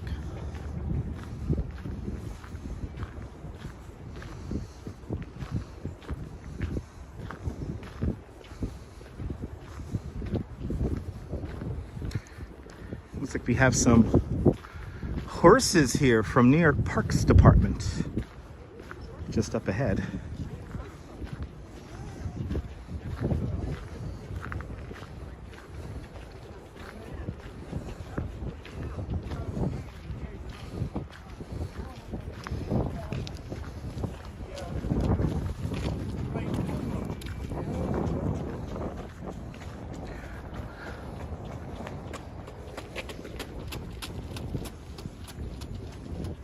Well, it supplies the park with all of its water features, Neville.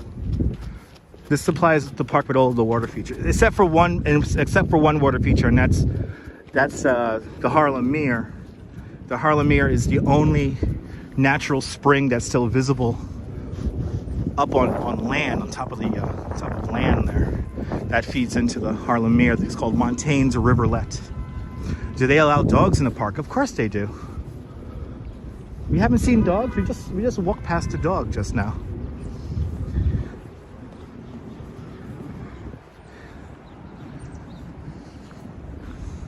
And New York Park Rangers. And now we're on the bridle path here. The twin towers of the El Dorado apartments across the way. Robo Jack's out in London. Good to see you.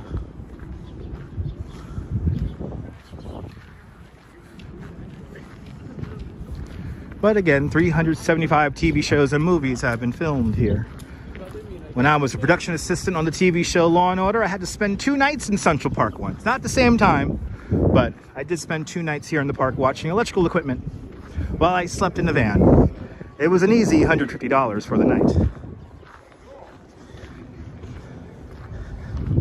Lindy, they're working, so I have to respect the officers when they're working. So they were in the middle of working there, so I didn't want to bother them. Off to my right-hand side, the Solomon Guggenheim Museum, designed by Frank Lloyd Wright in 1954. The entire main gallery ramp is on, well, the entire main gallery is on a spiral ramp. Here's the trick: take the elevator to the top and then walk down from the top. You won't miss a bit of art and you won't get tired. So Gregory, no, I didn't work with Jack McCoy. I worked with Jerry Orbach, I worked with Eric Bogosian, and I worked with Vincent D'Onofrio.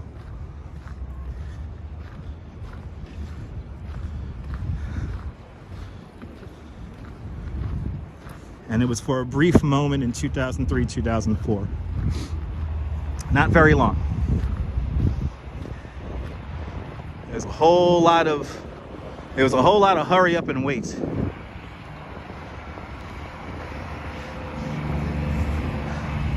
A whole lot of hurry up and wait.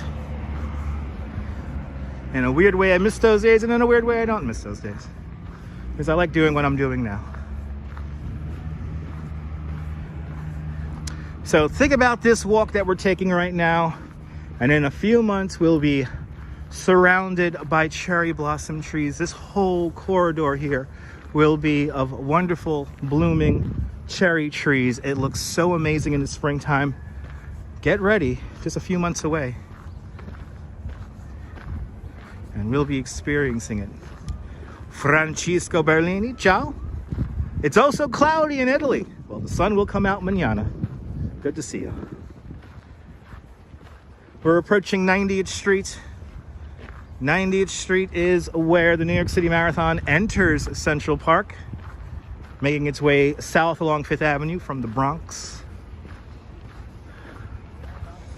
But also, one of the last mansions of Millionaires Row exists today. It's right across the way.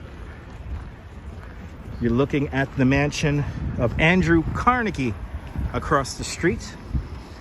Andrew Carnegie's modest mansion, built for his family. Today it is the Cooper Hewitt Museum of Architecture and Design. And that's a place that I want to live stream in the very near future.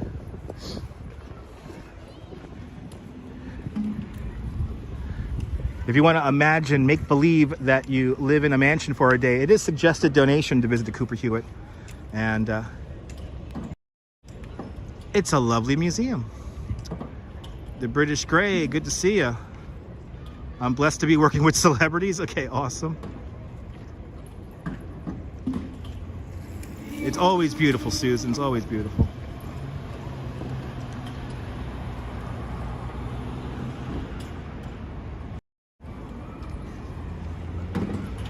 So this is where the New York City Marathon enters the park. And a very important figure in the creation of the New York City Marathon is right here. His name is Fred Lebow. Let's say hi to Fred. We're seeing all the statues today. Let's say hi to Fred. Fred Lebow, one of the founders of the New York Roadrunners Club. He is right here in the last couple of miles here of the marathon, checking everyone's time. Good to see you, Fred. This statue here was commissioned back in 1994 by Jesus Dominguez.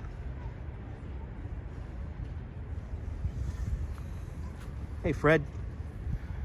See, so when you come into Central Park here, you do a little zigzag right here. You leave 5th Avenue and then you enter the park here, and then you continue on down to the finish line. And he's right here. Last couple of miles to go. Fred checks your time. The creator of the New York City Marathon. And when the marathon was first introduced, it was only 4 laps around Central Park. If you ever get a rental bike and you wonder why there's a flat tire, it's probably users like him that give it a flat tire. I hope they took insurance out.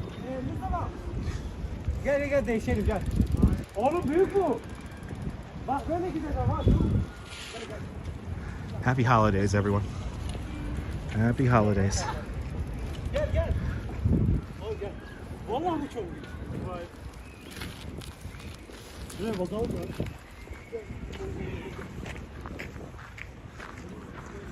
Awesome, William. That's my job. I love my city. I don't hate on it.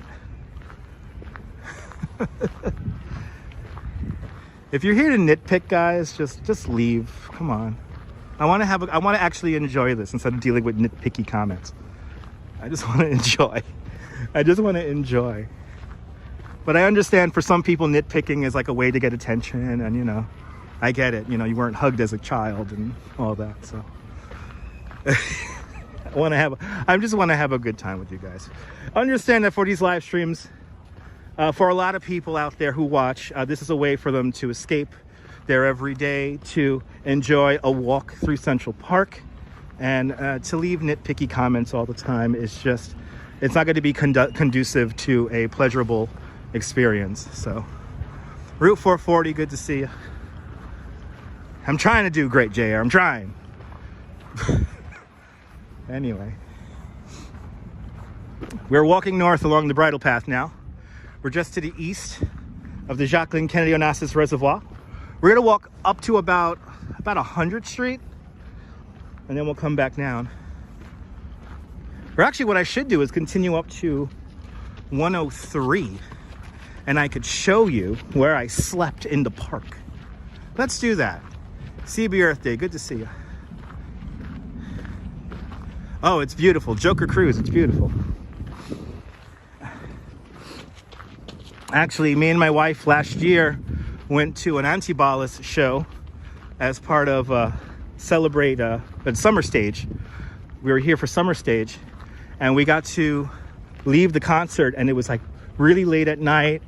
There was just one guitar player inside of Bethesda Arcade, and we held each other, had a moment. I'm not gonna lie, I was so happy I cried a little bit. It was one of those magic moments, but the park at night's pretty magical. Ah, awesome, JR. Nadine, good to see you. Oscar Contreras, huepa. Puerto Rico, bienvenidos. Bienvenidos. Let's go to 103, and I'm gonna show you where I slept in the park. So y'all getting a big chunk of Central Park today. Y'all are getting a big chunk of the park. Robert, good to see you.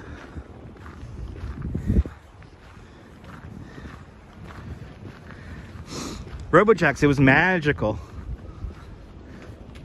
I had a couple of nice beers, and the music was hot. It was a hot summer night. We were staying just a block away in a hotel that night. We actually spent a weekend out here on 71st Street. We were technically, I guess, living on 71st Street for 2 nights. It was so much fun. So Deborah, why did I sleep in the park? Because I was a production assistant on Law and Order, and I had to watch the electrical equipment. So I basically had to spend the night in a van watching the electrical equipment. Good to see a GHP from Amsterdam. But basically, Deborah, it was an easy way for me to you know, it was 150 bucks a night. So I spent 2 nights in the park, but they weren't both on like the same, like one time I was working with Jerry Orbach and the other time I was working with Vincent D'Onofrio. And yeah, they were like a month or two, like a month and a half apart. But it was only one night, and I got to sleep in the van, and they had, you know, have the heat turned on, and me and a couple of the PAs who were spending the night in the park, you know, we basically just smoked blunts all night, and somebody had gin one night. I think the second time I spent the night out here, somebody had gin. So we drank gin, and we figured out where to go, you know, where was the best bathroom where we wouldn't be like, because you can't pee in the park. We had to go somewhere else. So it was late 2003 going into 2004. So I only worked in the production for like 5.5, 6 months. Not very long. Branislav, welcome. Welcome, welcome, welcome.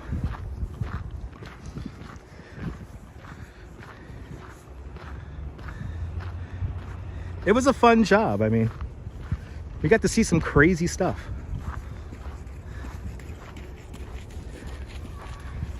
But here in the park, you know, it was, you know, we have to use the bathroom there. You can't pee in the park, you know, because the folks at Conservancy know when you're filming here in the park. So as a production here in the park, you can't desecrate the park. So crew had to go to designated areas where there were bathrooms. So, and they figured out bathrooms for us. Good to see you, Julie Ross. Welcome.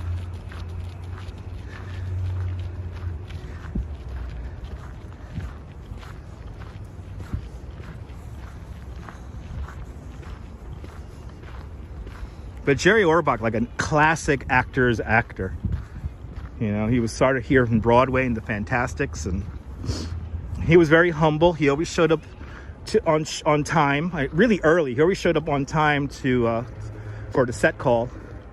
And if he knew that there was crew spending like a really early morning or like an overnight at a location, he would show up with hot coffee and donuts for everybody. Even though we had like a whole like craft services area, like he would get like the nice like fancy donuts and stuff. And fancy coffee. He was really nice.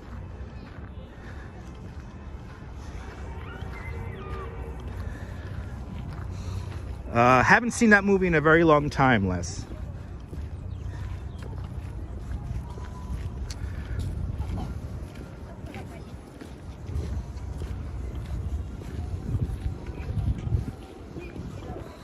Okay, we're gonna make our way towards 103.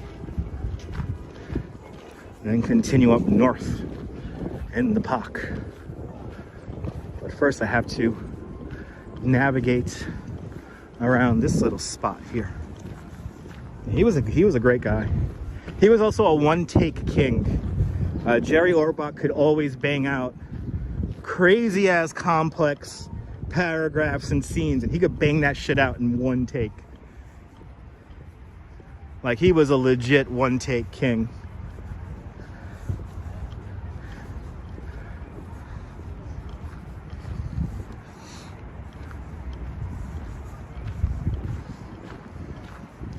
So here the pathway is going to continue on north. We're going to rejoin the pack here. We're going to rejoin the main route here, and then we're going to continue north. Good to see you, Trish. You're more than welcome for the walk through the park. And I hear a protest. I think we're gonna have to go see a protest, everyone, because after all, this is New York. I could hear it. I forgot I'm this close to Mount Sinai. So let's see what's going on up by Mount Sinai Hospital.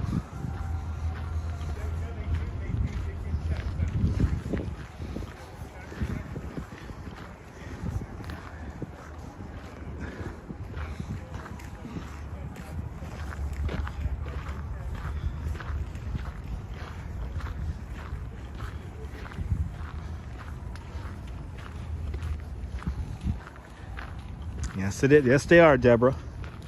Many of the hospitals here in the New York City area have made concessions and deals with the nurses union But Mount Sinai, not so much.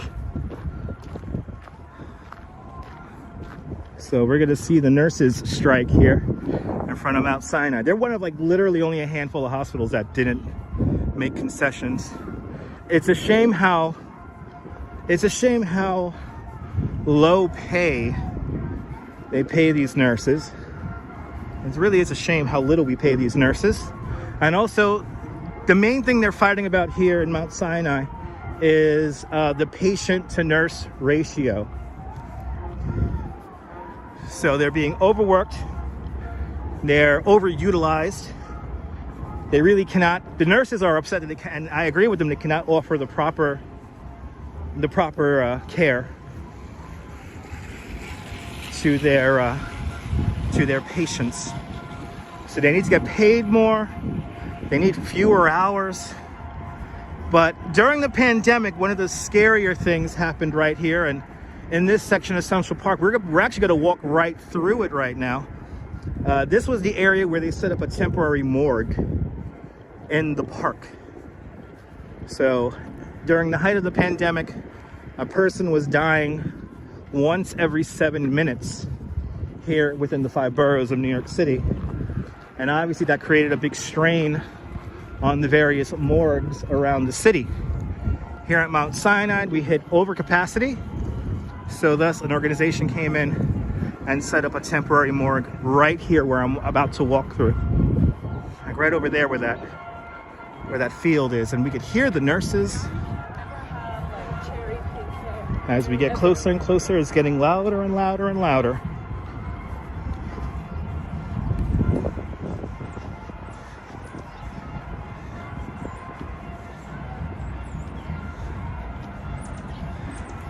Kay Pepperell, I can't imagine. Thank you so much for your service.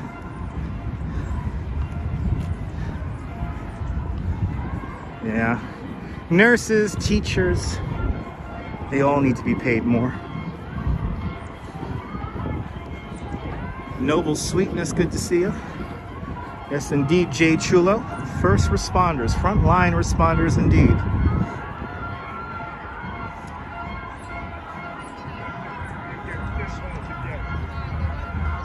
So right over here would have been where the temporary morgue would have been, right here on this patch of grass. Wow, they got a loud group over there.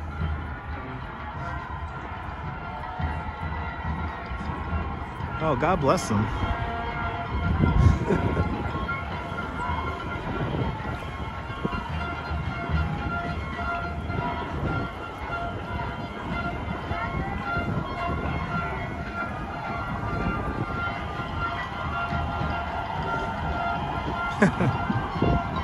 Yeah, it's not enough, JR. Think about it this way. When I have 2 different companies I work for. My base salary for both of those companies is $40 an hour.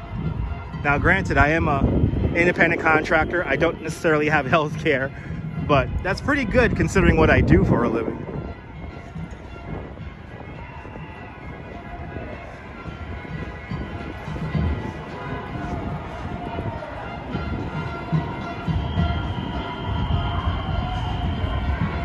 Oh, they got a band playing.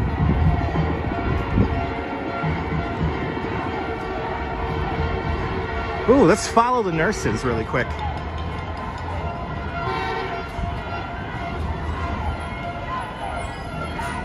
WGW in Colorado Springs, welcome. Did they put dead bodies inside of trucks? Yes, they did, Jay. There was no room. There was no room. So if they block streets, I'm helping. Let's do it. Yeah, they were the heroes during COVID. Exactly. These are our COVID heroes. But good to see you, RD. Welcome. Oh, I love it.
It's always fun to walk around in a demonstration.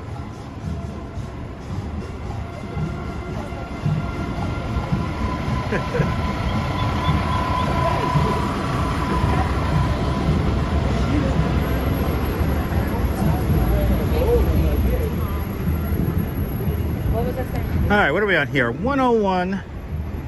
Let's head on down this way now. And no, actually, the population of New York actually went up during the pandemic. The New York Giants fan. Actually, fun facts. Actually, the population of New York has gone up. The only people who are able to leave New York are the people who are able to leave New York, like people who have second homes and whatnot. The working class, for the most part, not able to leave New York. So a big misnomer is that everyone's leaving New York. Actually, no. The population of New York actually has gone up. And yeah, it's kind of funny. But it's not about the wages. It's more about the workload. That's the main sticking issue with the nurses union here at the Mount Sinai hospitals is the patient ratio. It's the nurse to patient ratio.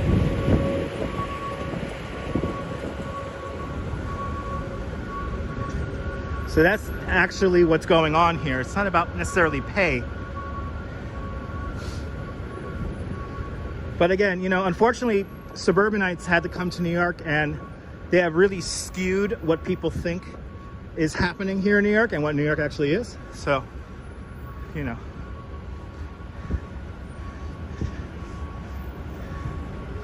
Yeah, some people got bonus cash, yeah. It all depends on what industry you're in.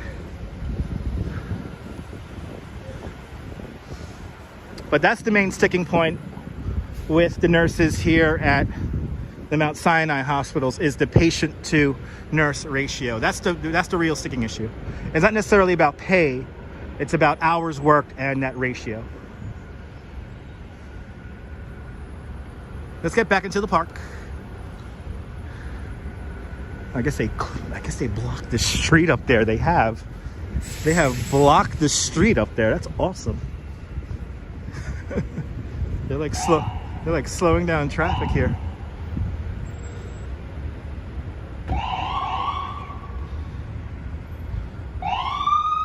Exactly, Kate Pepperell. It's not good for the patients and it's not good for you, the nurse. So, but there we go. Nice little protest in the video. We got a nice little protest in there. Let's get back into the park here at 102. And then we're going to cut across the park at 103. We're actually right near by where we started our Three Kings coverage. That was just a few blocks up on 106.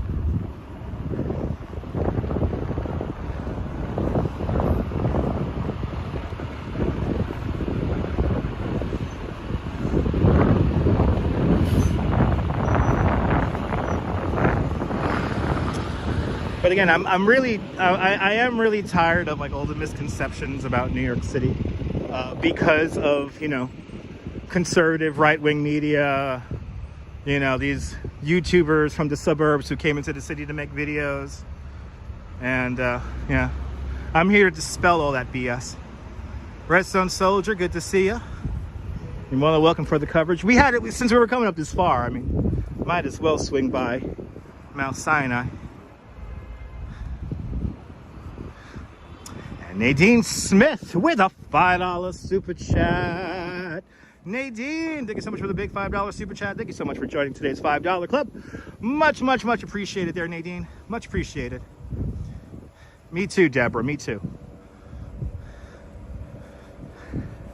Yeah, I'm here to dispel all those myths that have been spread by the waters worlds of media.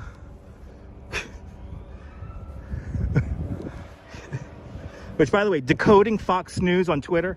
Fantastic account, go follow it.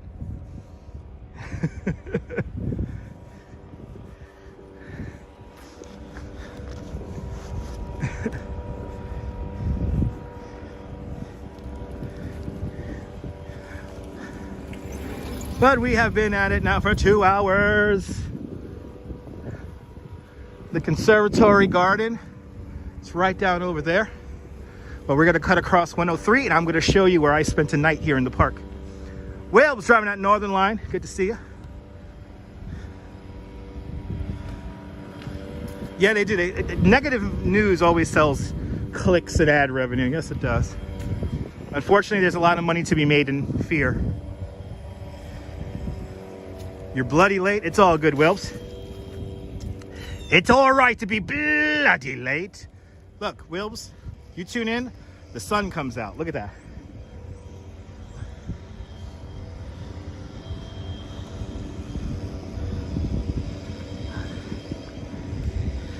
New York is cold and damp, depending on the season. Stu, good to see you. Yes, indeed, JR. Yes, indeed. You don't watch the news, April? Yeah. I have to watch the news. I have no choice. Gotta keep up with that news. Okay, we're now right by the north lawn, or North Meadow, I think it's called, right? North Meadow or North Lawn? Let me see. Let me make sure that. Let me make sure of this, people. Let's see. Is it the North Meadow? I think it's the North Meadow, right? Yes. North Meadow. Here is the North Meadow. This is where we had our homecoming concert in the days after the COVIDs. We had our big homecoming concert right here, the North Meadow. This is where Barry Manilow played, and when it started raining a little bit, they stopped the concert. But it was right here.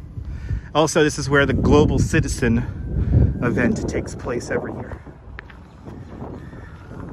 I only watch local news too. I try to stick to New York 1 and Channel 11, since I know a bunch of people over there in Pix 11. So I tend to watch local news, and it's, you know, for a person who, you know, I try to stay informed, but also, you know, I like to independently verify, creative, constructive thought. So, one of your favorite spots in New York? Me too, Wills. Me too.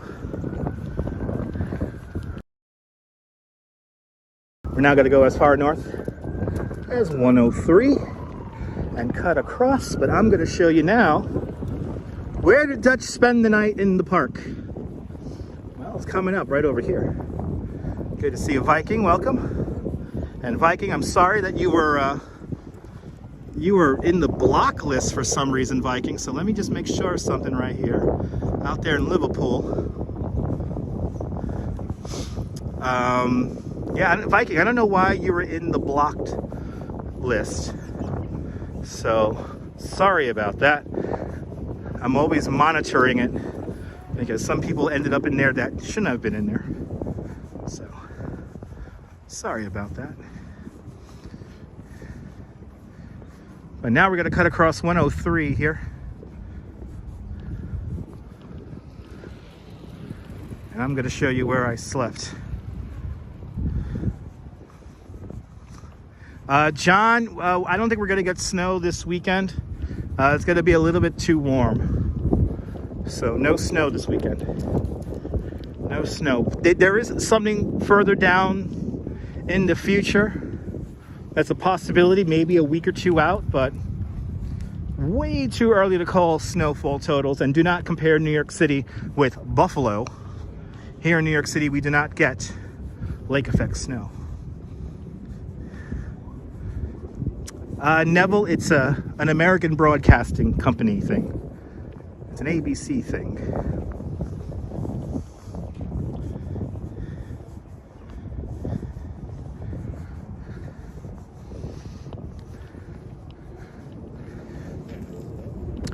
Off to my right-hand side is going to be the North Woods. And again, when you look at something like the North Woods, it's hard to imagine that every single inch of this landscape is designed by humans. But remember, if you ever come to Central Park from the east side across 103rd, Not this pole, but the next one further up, the second pole. This is where I spent the night here in the park. Good to see you, Miss Viking. Welcome. Here it is. You're more than welcome, Viking. I don't know why you weren't a moderator already, Viking. But good to see you out there in Liverpool. This is where I spent the night here in the park. Right here. I spent the night in a van watching electrical equipment, and it snowed. It snowed. I think that was February 2004. I think that was February 2004. I spent the night right here. Spent the night right here. You're more than welcome, Flo. Good to see you. Yes, indeed. I agree. No, there isn't. There isn't, Deborah. There isn't. Unfortunately. It's now commemorated on this live stream, Deborah. This is where we were shooting. And then the fun part was there was I believe it was a 4 a.m. call to set.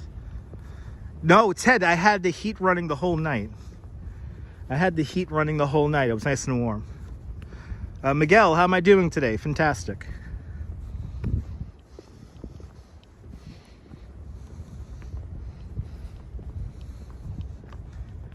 And right here is where I spent the night. But good to see everybody. Good to see the Vikings out there in London. The neon bombshells in the house. Good to see you. What part from the park is that? So Lizzie, this is the North Woods right here. And then we're just north of the North Meadow. We're at 103rd Street here in the park. It's a very comfortable spot. Good to see you. Welcome.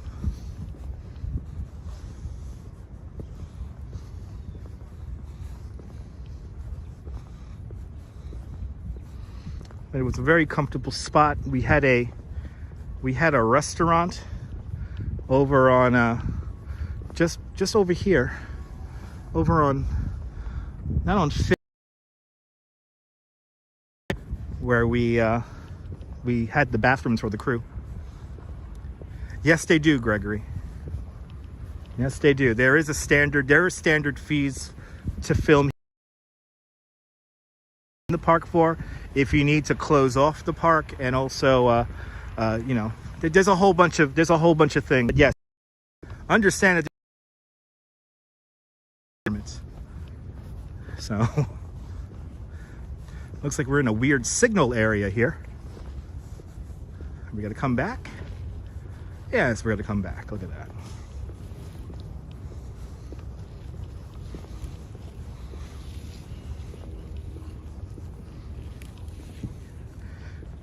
And the Christmas trees turned into mulch for the park.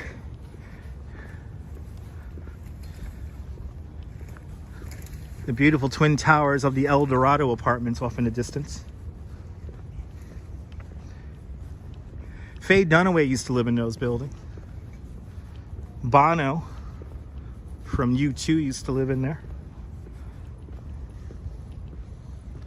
And quite many others lived in the twin towers of the from the El Dorado apartments, designed by Emery Roth, same architect who designs the San Remo.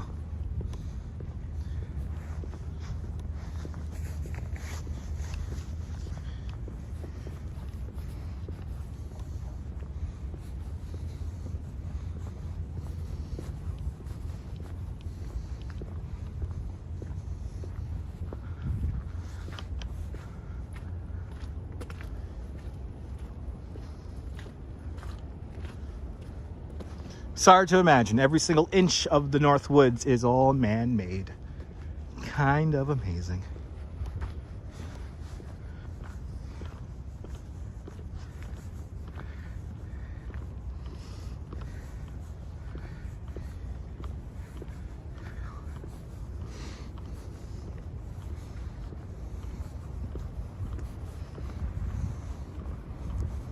So now we are officially coming into the west side of the park now. We're now going to walk south along the west side of the park. And we're going to see some monuments, some signage from Seneca Village coming up. Seneca Village, one of the largest habitations here within the confines of today's Central Park. One of the largest free African American communities in the United States at the time. People began moving up here to this area of Manhattan in the 18 teens when land became available for purchase. Many newly freed blacks moved up here, and by the time Central Park construction begins in 1855, there's like 1,200 people living up here. It was a fully integrated community, so not just African Americans, but also newly arrived German and Irish immigrants lived way uptown here, away from all the craziness of downtown. They lived up here in peace and harmony. It was a completely self-sustaining community. And unfortunately, when Central Park is built, they use a very ancient form of what was it called there? Well, besides urban renewal, but it's called, oh my God. Anyway, yes. I'm blanking on the name. I'll probably remember it when we get closer. Eminent domain is the phrase I'm trying to find. Eminent domain. Using a very primitive form of eminent domain, the people were taken from their property, or removed from their property, more accurately.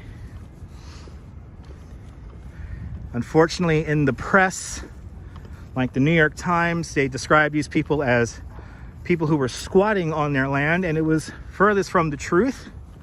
These people paid their taxes. Nobody owed money to the government.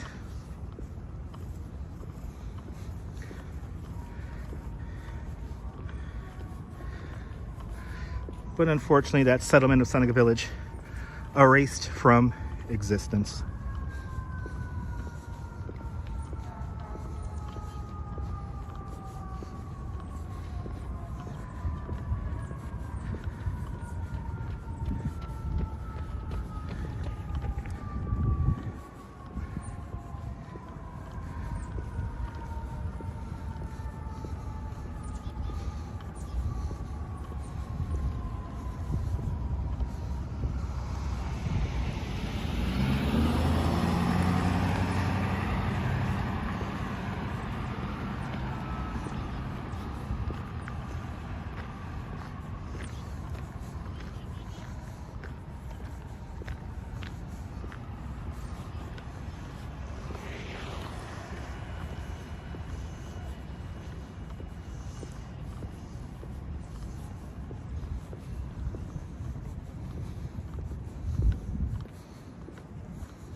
Something tells me I've lost comments.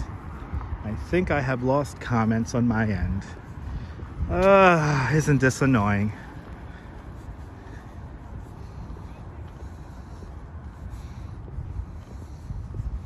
Yep, I think I lost comments on my end. You may be commenting saying, comments work for me. Yeah, well, I don't see them on my end. That's the problem.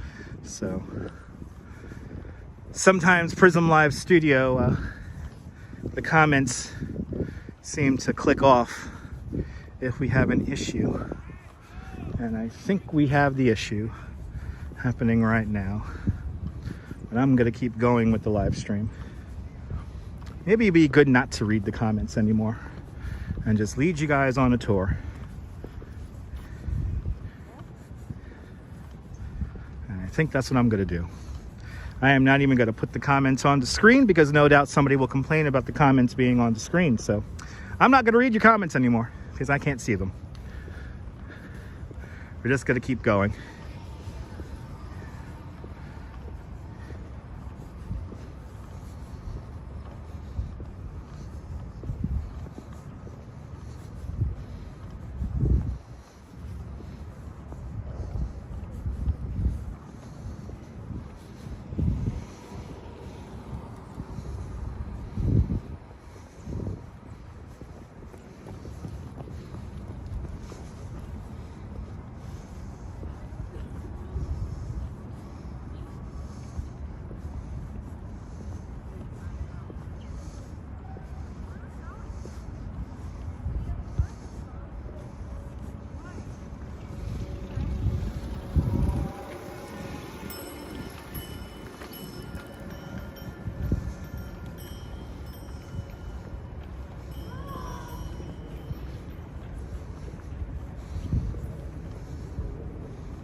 Rob Paradise, never a bad day in New York City. Good to see you.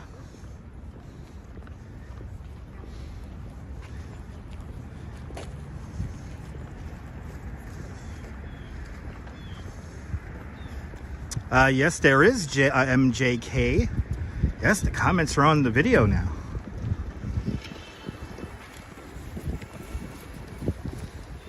It's the only way I could see the comments right now, because Prism Live is not giving them to me in the normal way I could normally see the comments.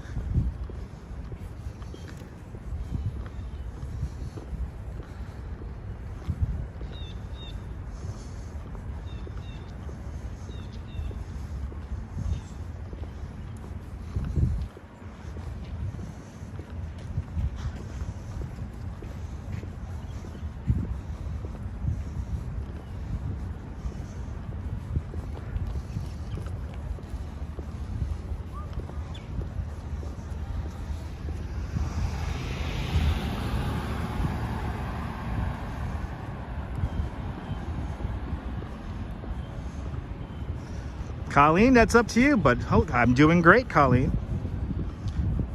Didn't I say hello to you earlier? Arthur's watching in Brazil, welcome.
I appreciate that, Rob.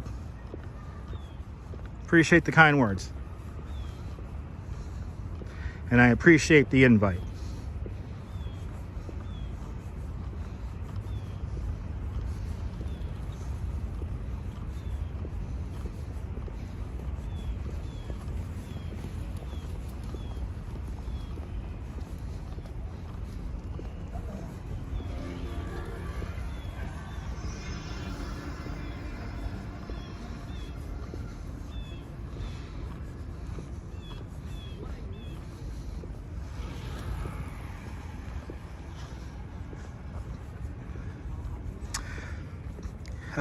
Привет, Mike. Привет. Nope, same old device. Same old device, nothing new.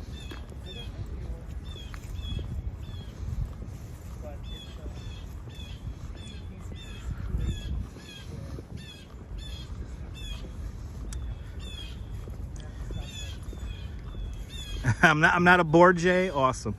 I'm glad I'm not boring you. I'm glad this is entertaining.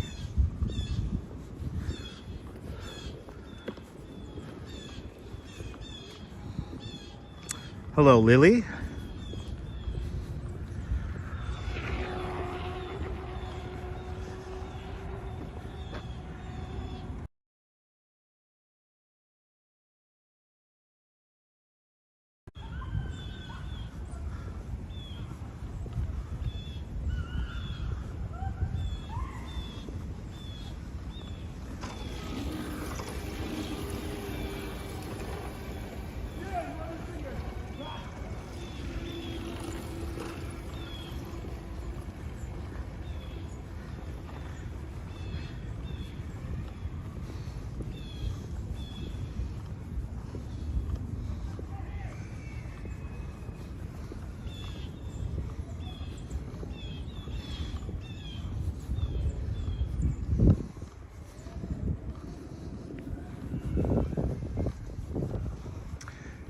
Coming into view, the twin towers of the El Dorado Apartments, 300 Central Park West.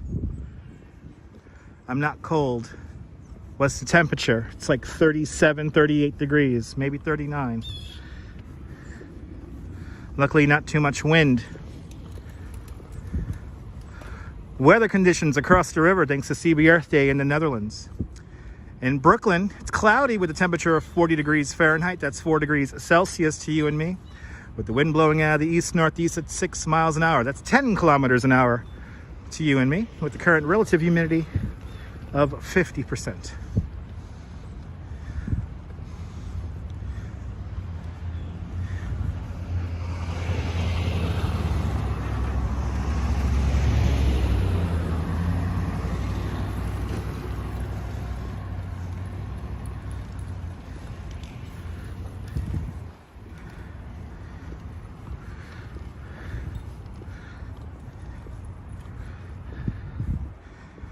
Probably my two favorite residents that lived in the El Dorado Apartments were Marilyn Monroe and Groucho Marx.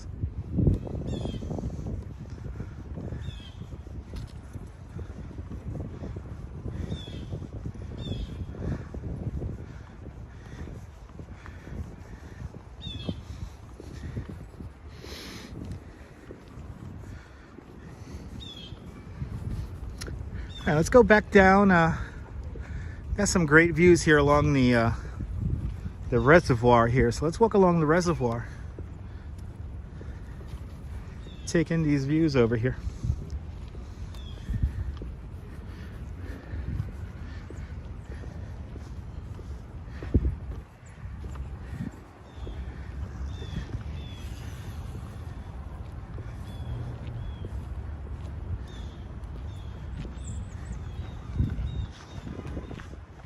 I think they did meet, Neville. I think they did meet. Bagels and Walks, good to see you. Welcome on into the show.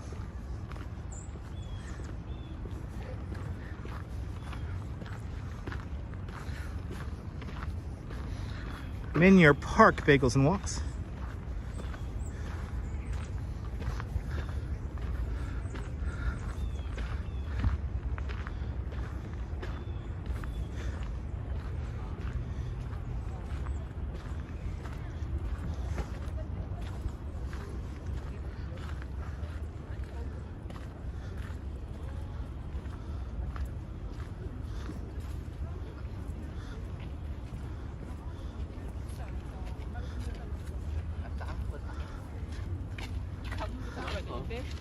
No, I did not hear about the duck. No, I have not.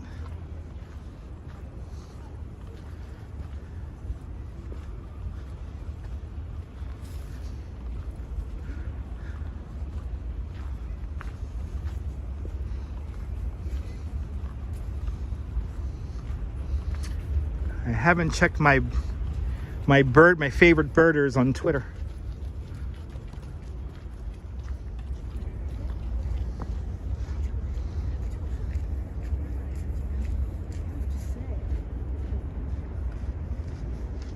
Yeah, I know. Bagels and Walks. When I first entered Central Park, I noticed some birders were out.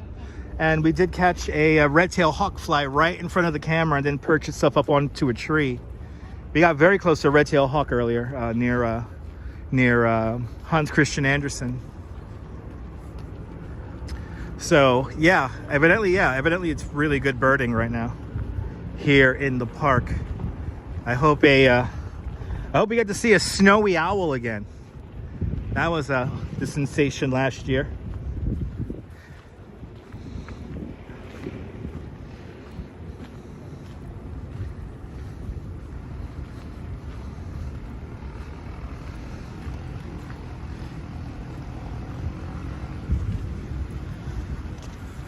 And I've been definitely noticing my my fair share of birders here in the park today. So Jay Chulo, there's no diving has gone on the last 3 days or 2 days, and that's for a couple of reasons. One, the tide is a little rough, and two, the city recently stated that you need a permit to go looking for stuff, like to go diving in the East River and looking for stuff. So I think people are obtaining the proper paperwork to re-enter the water. I keep on checking my marine radar to see if the boats have returned, and no boats have returned as of this morning. So once any boats return, we'll be back there and we'll be seeing if they pull up anything. Oh wow, owls near Belvedere Castle and Cedar Hill. Wow, okay. Will there be a truck sim soon? Maybe on Friday. Maybe on Friday. Stay tuned.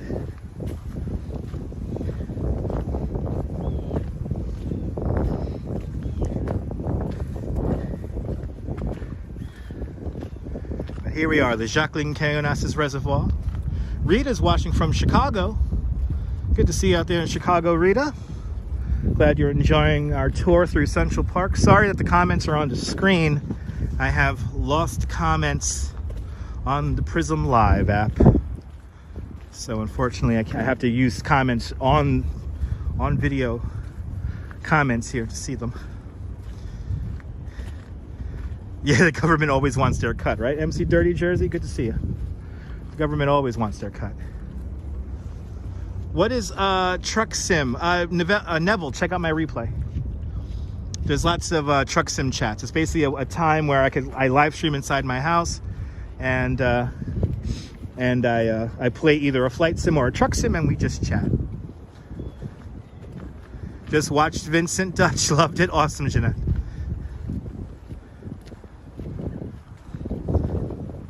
Happy New Year, Donnell. Central Park is a wonderful place to visit no matter what time of year.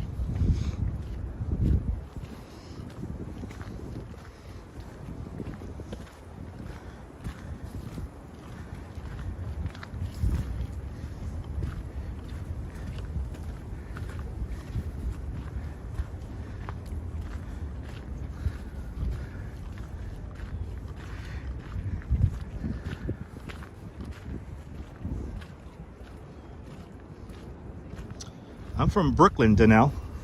I'm from Bay Ridge, Brooklyn, currently living in Coney Island. Neil's in Flatbush, good to see you. What neighborhood are you from, Donnell?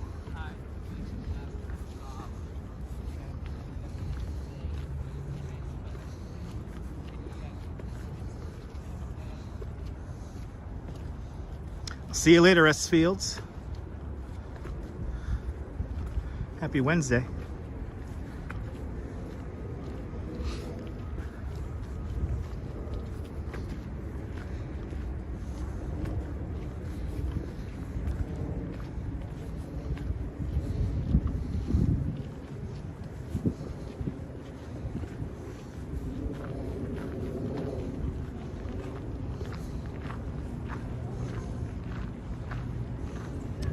So, Donnell, West Farms, Bronx, right? You're living out there in West Farms? Or are you closer to the Botanical Garden?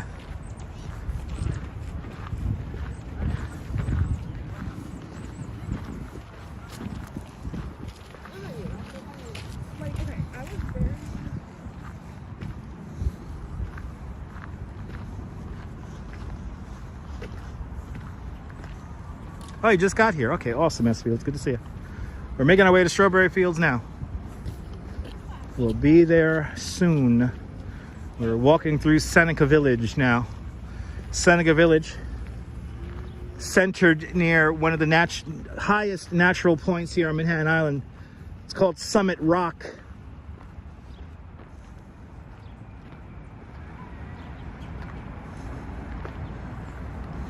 Shocked that I know that. Donnell, I'm a licensed New York City tour guide. So a lot of people who lived here in Seneca Village had connections downtown. That's where they worked. So as we make our way around this area of the park, look for these signs here, and they show you that like these are like very well-to-do, like middle-class people here who lived up here.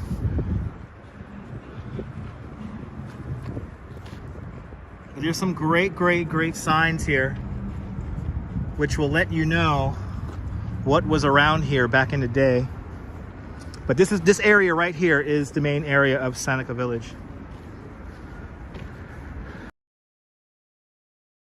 Archaeological digs a few years back, and unfortunately they found literally nothing left of Seneca Village.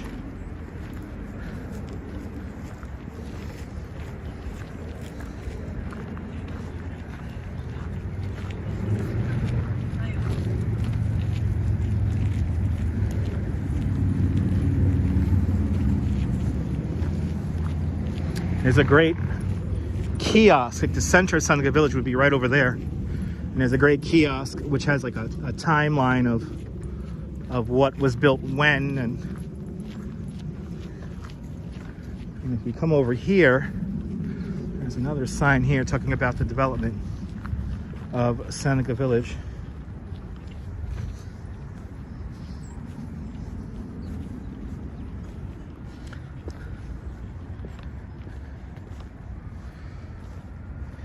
So here depicts the grid plan, Summit Rock. These are all the little habitations and buildings within Seneca Village. And then this map from 1856 shows the reservoir coming in. This is the receiving reservoir, which is just to the south of where I'm standing right now. But pretty amazing history here. And history that needs to be remembered.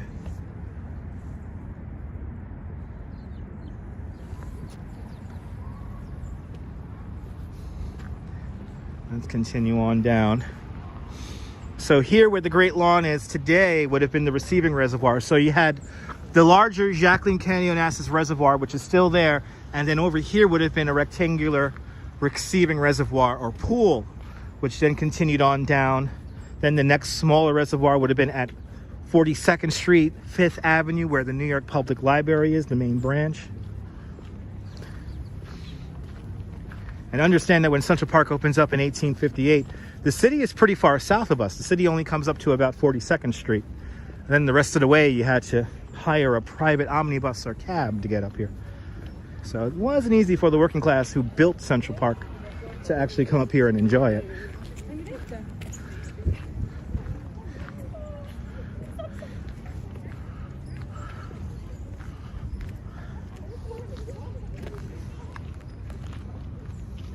So here's a great cross-section of the rock and the deposits here in Central Park. And then here's what one of the archaeological digs look like. Okay, like a scallion or something. Wait, I'm sorry, what's the... Yeah, Bagels and Walks. There is supposedly a little part of the receiving reservoir right by the Delacorte Theater. And I'll show that in a little bit. Central Park was always a public park, always.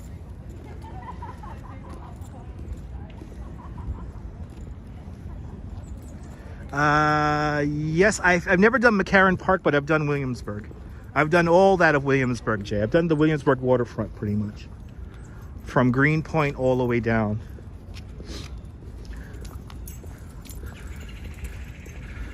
So here's a great Discover Seneca Village stand-up sign here, showing you all of the important points of reference here. And then the main area is right here at the kiosk. But this is great to discover and enjoy here. But yeah, Bagels and Walks, I'll show it to you. It's right here. It's right by the Delacorte Theater. That little bit of remnants of the receiving reservoir for the Croton Aqueduct system. Some people have also claimed that it was a child's sand pit back in the 30s. I honestly can't figure out what it is, but it is pretty much where that corner of a receiving reservoir used to be. So.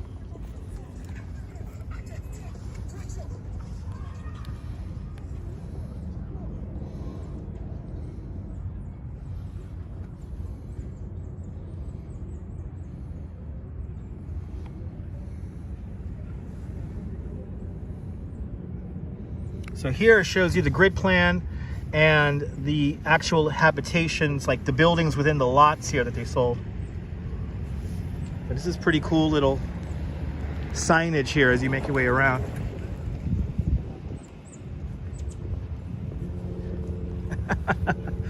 S feels I'm trying to entertain a generation, not necessarily educate, but part of my entertaining is educating, so I appreciate those kind words. I appreciate those kind words there, Strawberry Fields.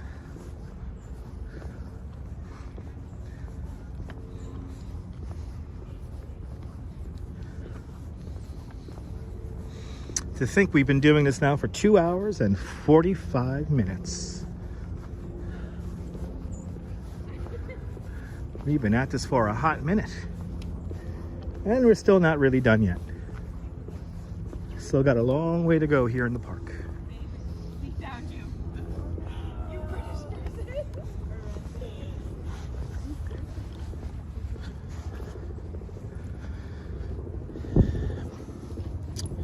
And here's the weather, sponsored by Strawberry Fields across the river in Brooklyn. It's cloudy. The current temperature is 39 degrees. With the wind blowing out of the east-northeast at 6 miles an hour, the current relative humidity is 51%.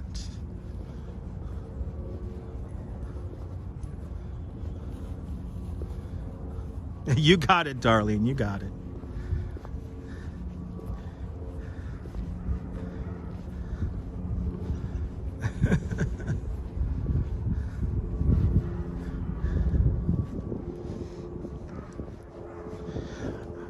We're near 81st Street now, 81st, 82nd Streets now. We're right near the Natural History Museum.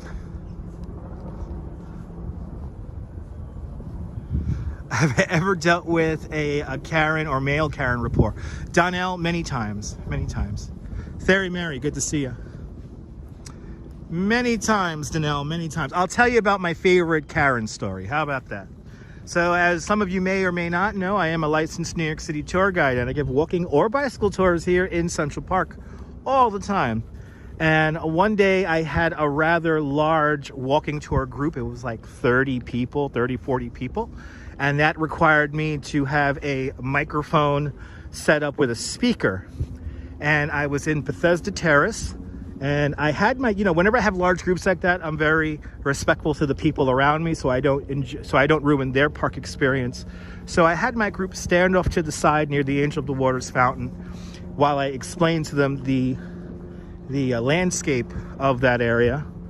And some lady comes up to me in the middle of my Bethesda Terrace spiel, and she squeaks out yelling, "Do you have to use that fucking speaker?" And I responded back with, "Ladies and gentlemen, here is our prerequisite annoyed, angry New Yorker. No doubt the wife of a very wealthy individual with nothing better to do in her life than to yell at me during my tour." Well, guess what? She was a very wealthy wife. She was actually a billionaire's wife, and she sat, and she still is, on the Central Park Conservancy Board of Directors. And no, not a big deal. She contacted my employer, but everything was fine. She has lots of problems with some larger groups and tours going through the park, because after all, it's her park. And yeah, my manager thought it was really funny. So not a big deal. Not a big deal. Mark Friedman's sister lived on 82nd Street. Awesome. But all right, this is supposedly the remnants of the receiving reservoir for the Croton Aqueduct. And it's like right here. And it's right here.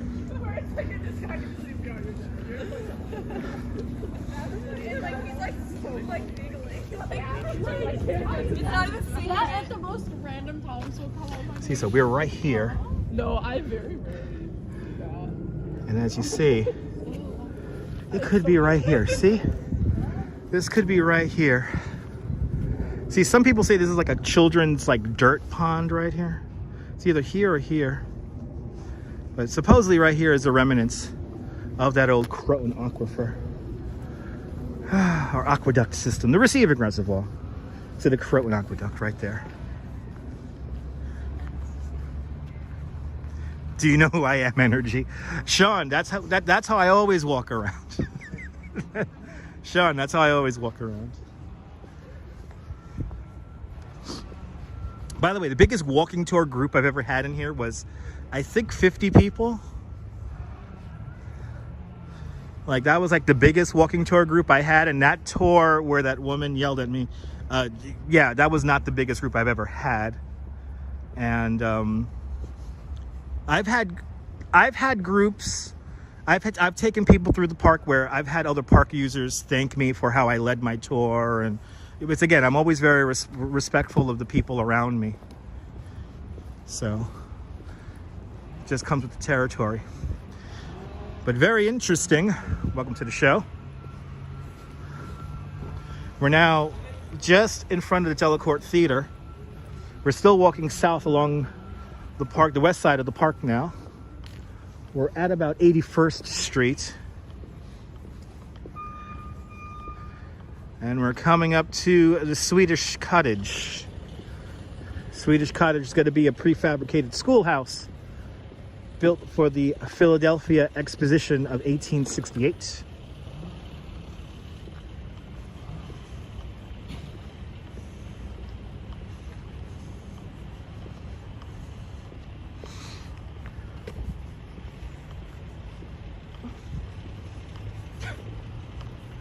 I'm always amazed by how people say, it's night where I am, but the sun is out where you are. Ladies and gentlemen, it's a little thing called time zones and the curvature of the earth. A photo taker with a random date, is it 1876 there? The 1876 Philadelphia Exposition. Thank you so much, photo taker.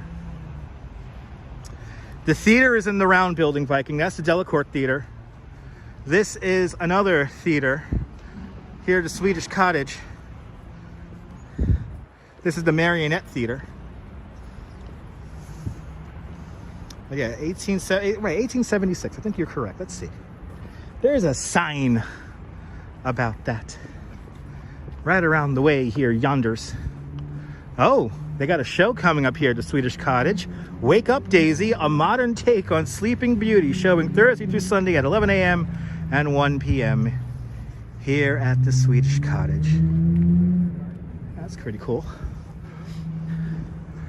Let's see. 1876. Yep, there it is. Built for the Centennial Exposition in Philadelphia, 1876.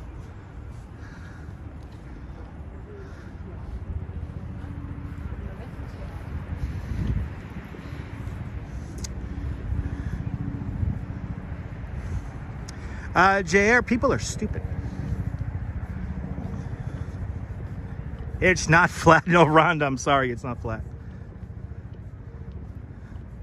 Well, Activity 79, as the legend goes, Frederick Laura Olmsted saw the Swedish Cottage on display at that Philadelphia Exposition. And yeah, he said he had to have it for Central Park. So he basically, I think with his own money, like bought it and then sent it over here. It's a prefabricated schoolhouse, so the whole thing comes apart and then could be reassembled.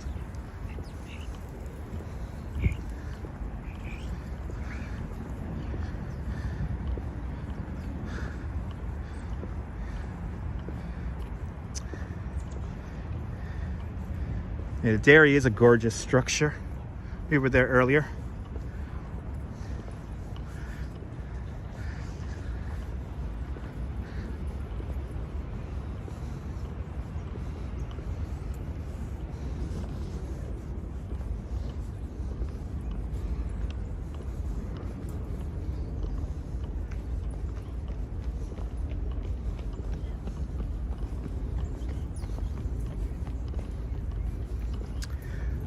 Coming up next is going to be Strawberry Fields.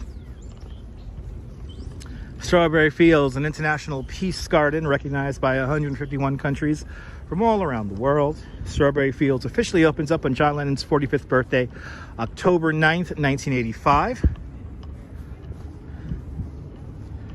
And we're going to see the Imagine Mosaic coming up in a few moments, and we'll continue to make our way. We'll probably make our way back towards Fifth Avenue, because I think I'm gonna go back to the Apple store to use the bathroom. Oh no, maybe I could end here at Columbus Circle. Maybe I'll do that. Lynette Jackson, good to see you.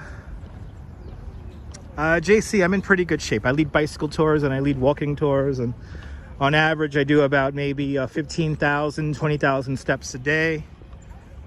So I wouldn't say I'm in the best shape, but I'm in pretty good shape. I work on my feet.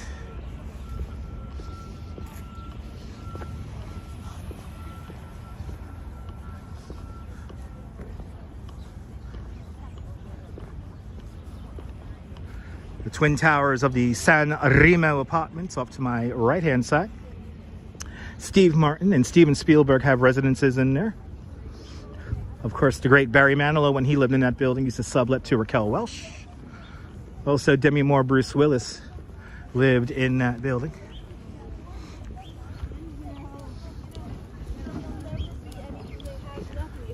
Amongst many other celebrities.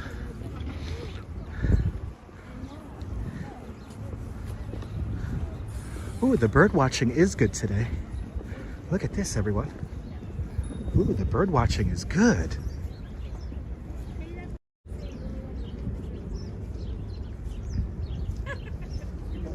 Oh, just in time.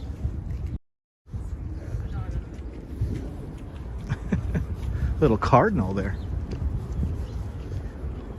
The bird watching is good. The bird watching is good today.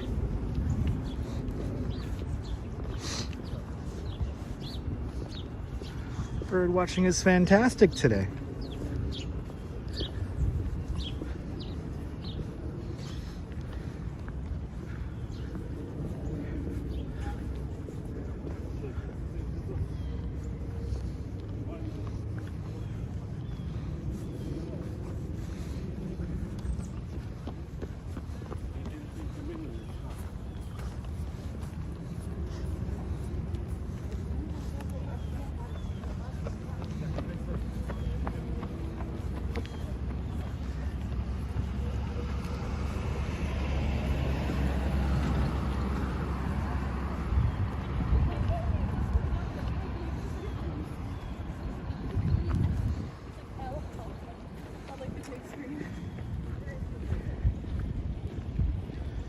I think now I might have lost all comments because they are not updating on the screen now.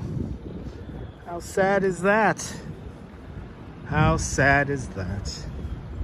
Now I'm completely in the dark. Let's see, maybe if I turn them off and then turn them back on. Let's see if that works. As we approach Strawberry Fields, the Dakota apartment off to my right-hand side, coming up to West 72nd Street.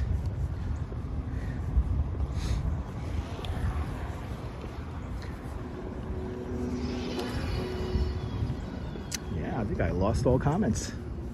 Look at that.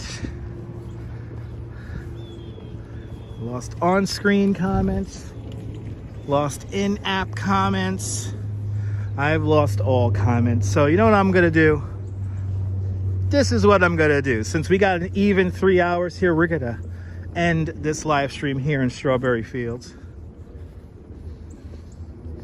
We're not gonna make our way all the way down to Columbus Circle, but we'll end at Strawberry Fields.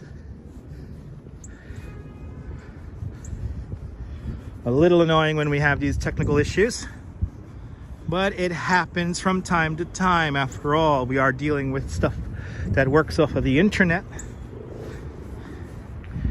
And along the way, sometimes stuff messes up.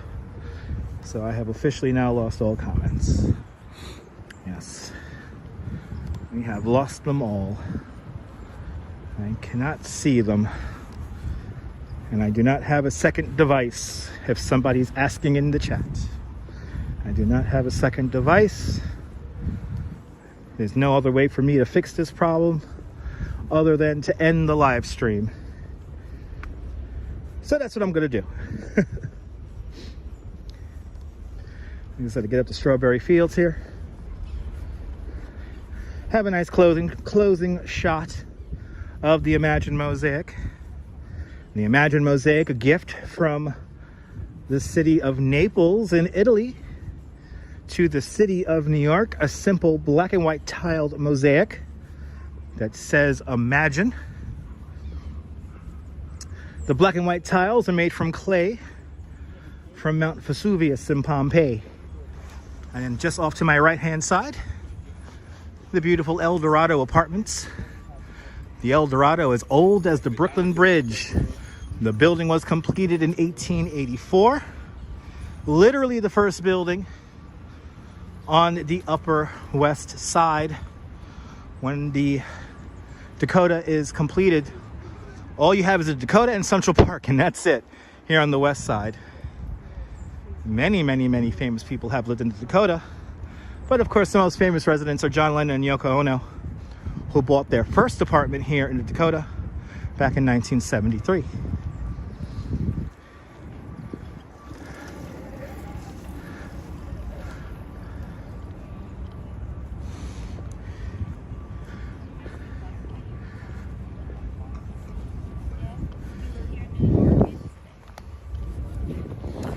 All right, here we are.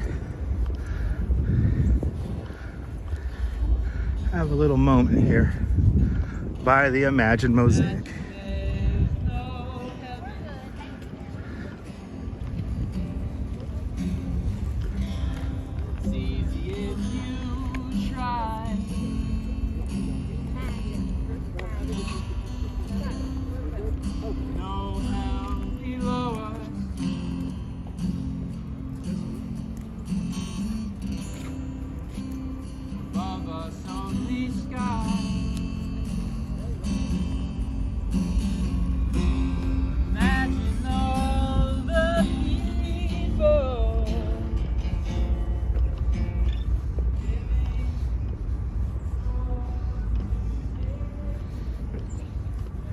I want to thank everyone for tuning on in. It certainly has been fun taking you guys around Central Park this afternoon. If you're new to the channel, make sure you subscribe to the Dutch Moz family of networks here on YouTube and on Instagram, all same name at Dutch Moz. And if you do subscribe to me here on YouTube and on Instagram, hit the notification bell so you never miss out on a live stream, because I never know when I'm going to go live next. But from Strawberry Fields here in Central Park, this is Dutch Moz signing off.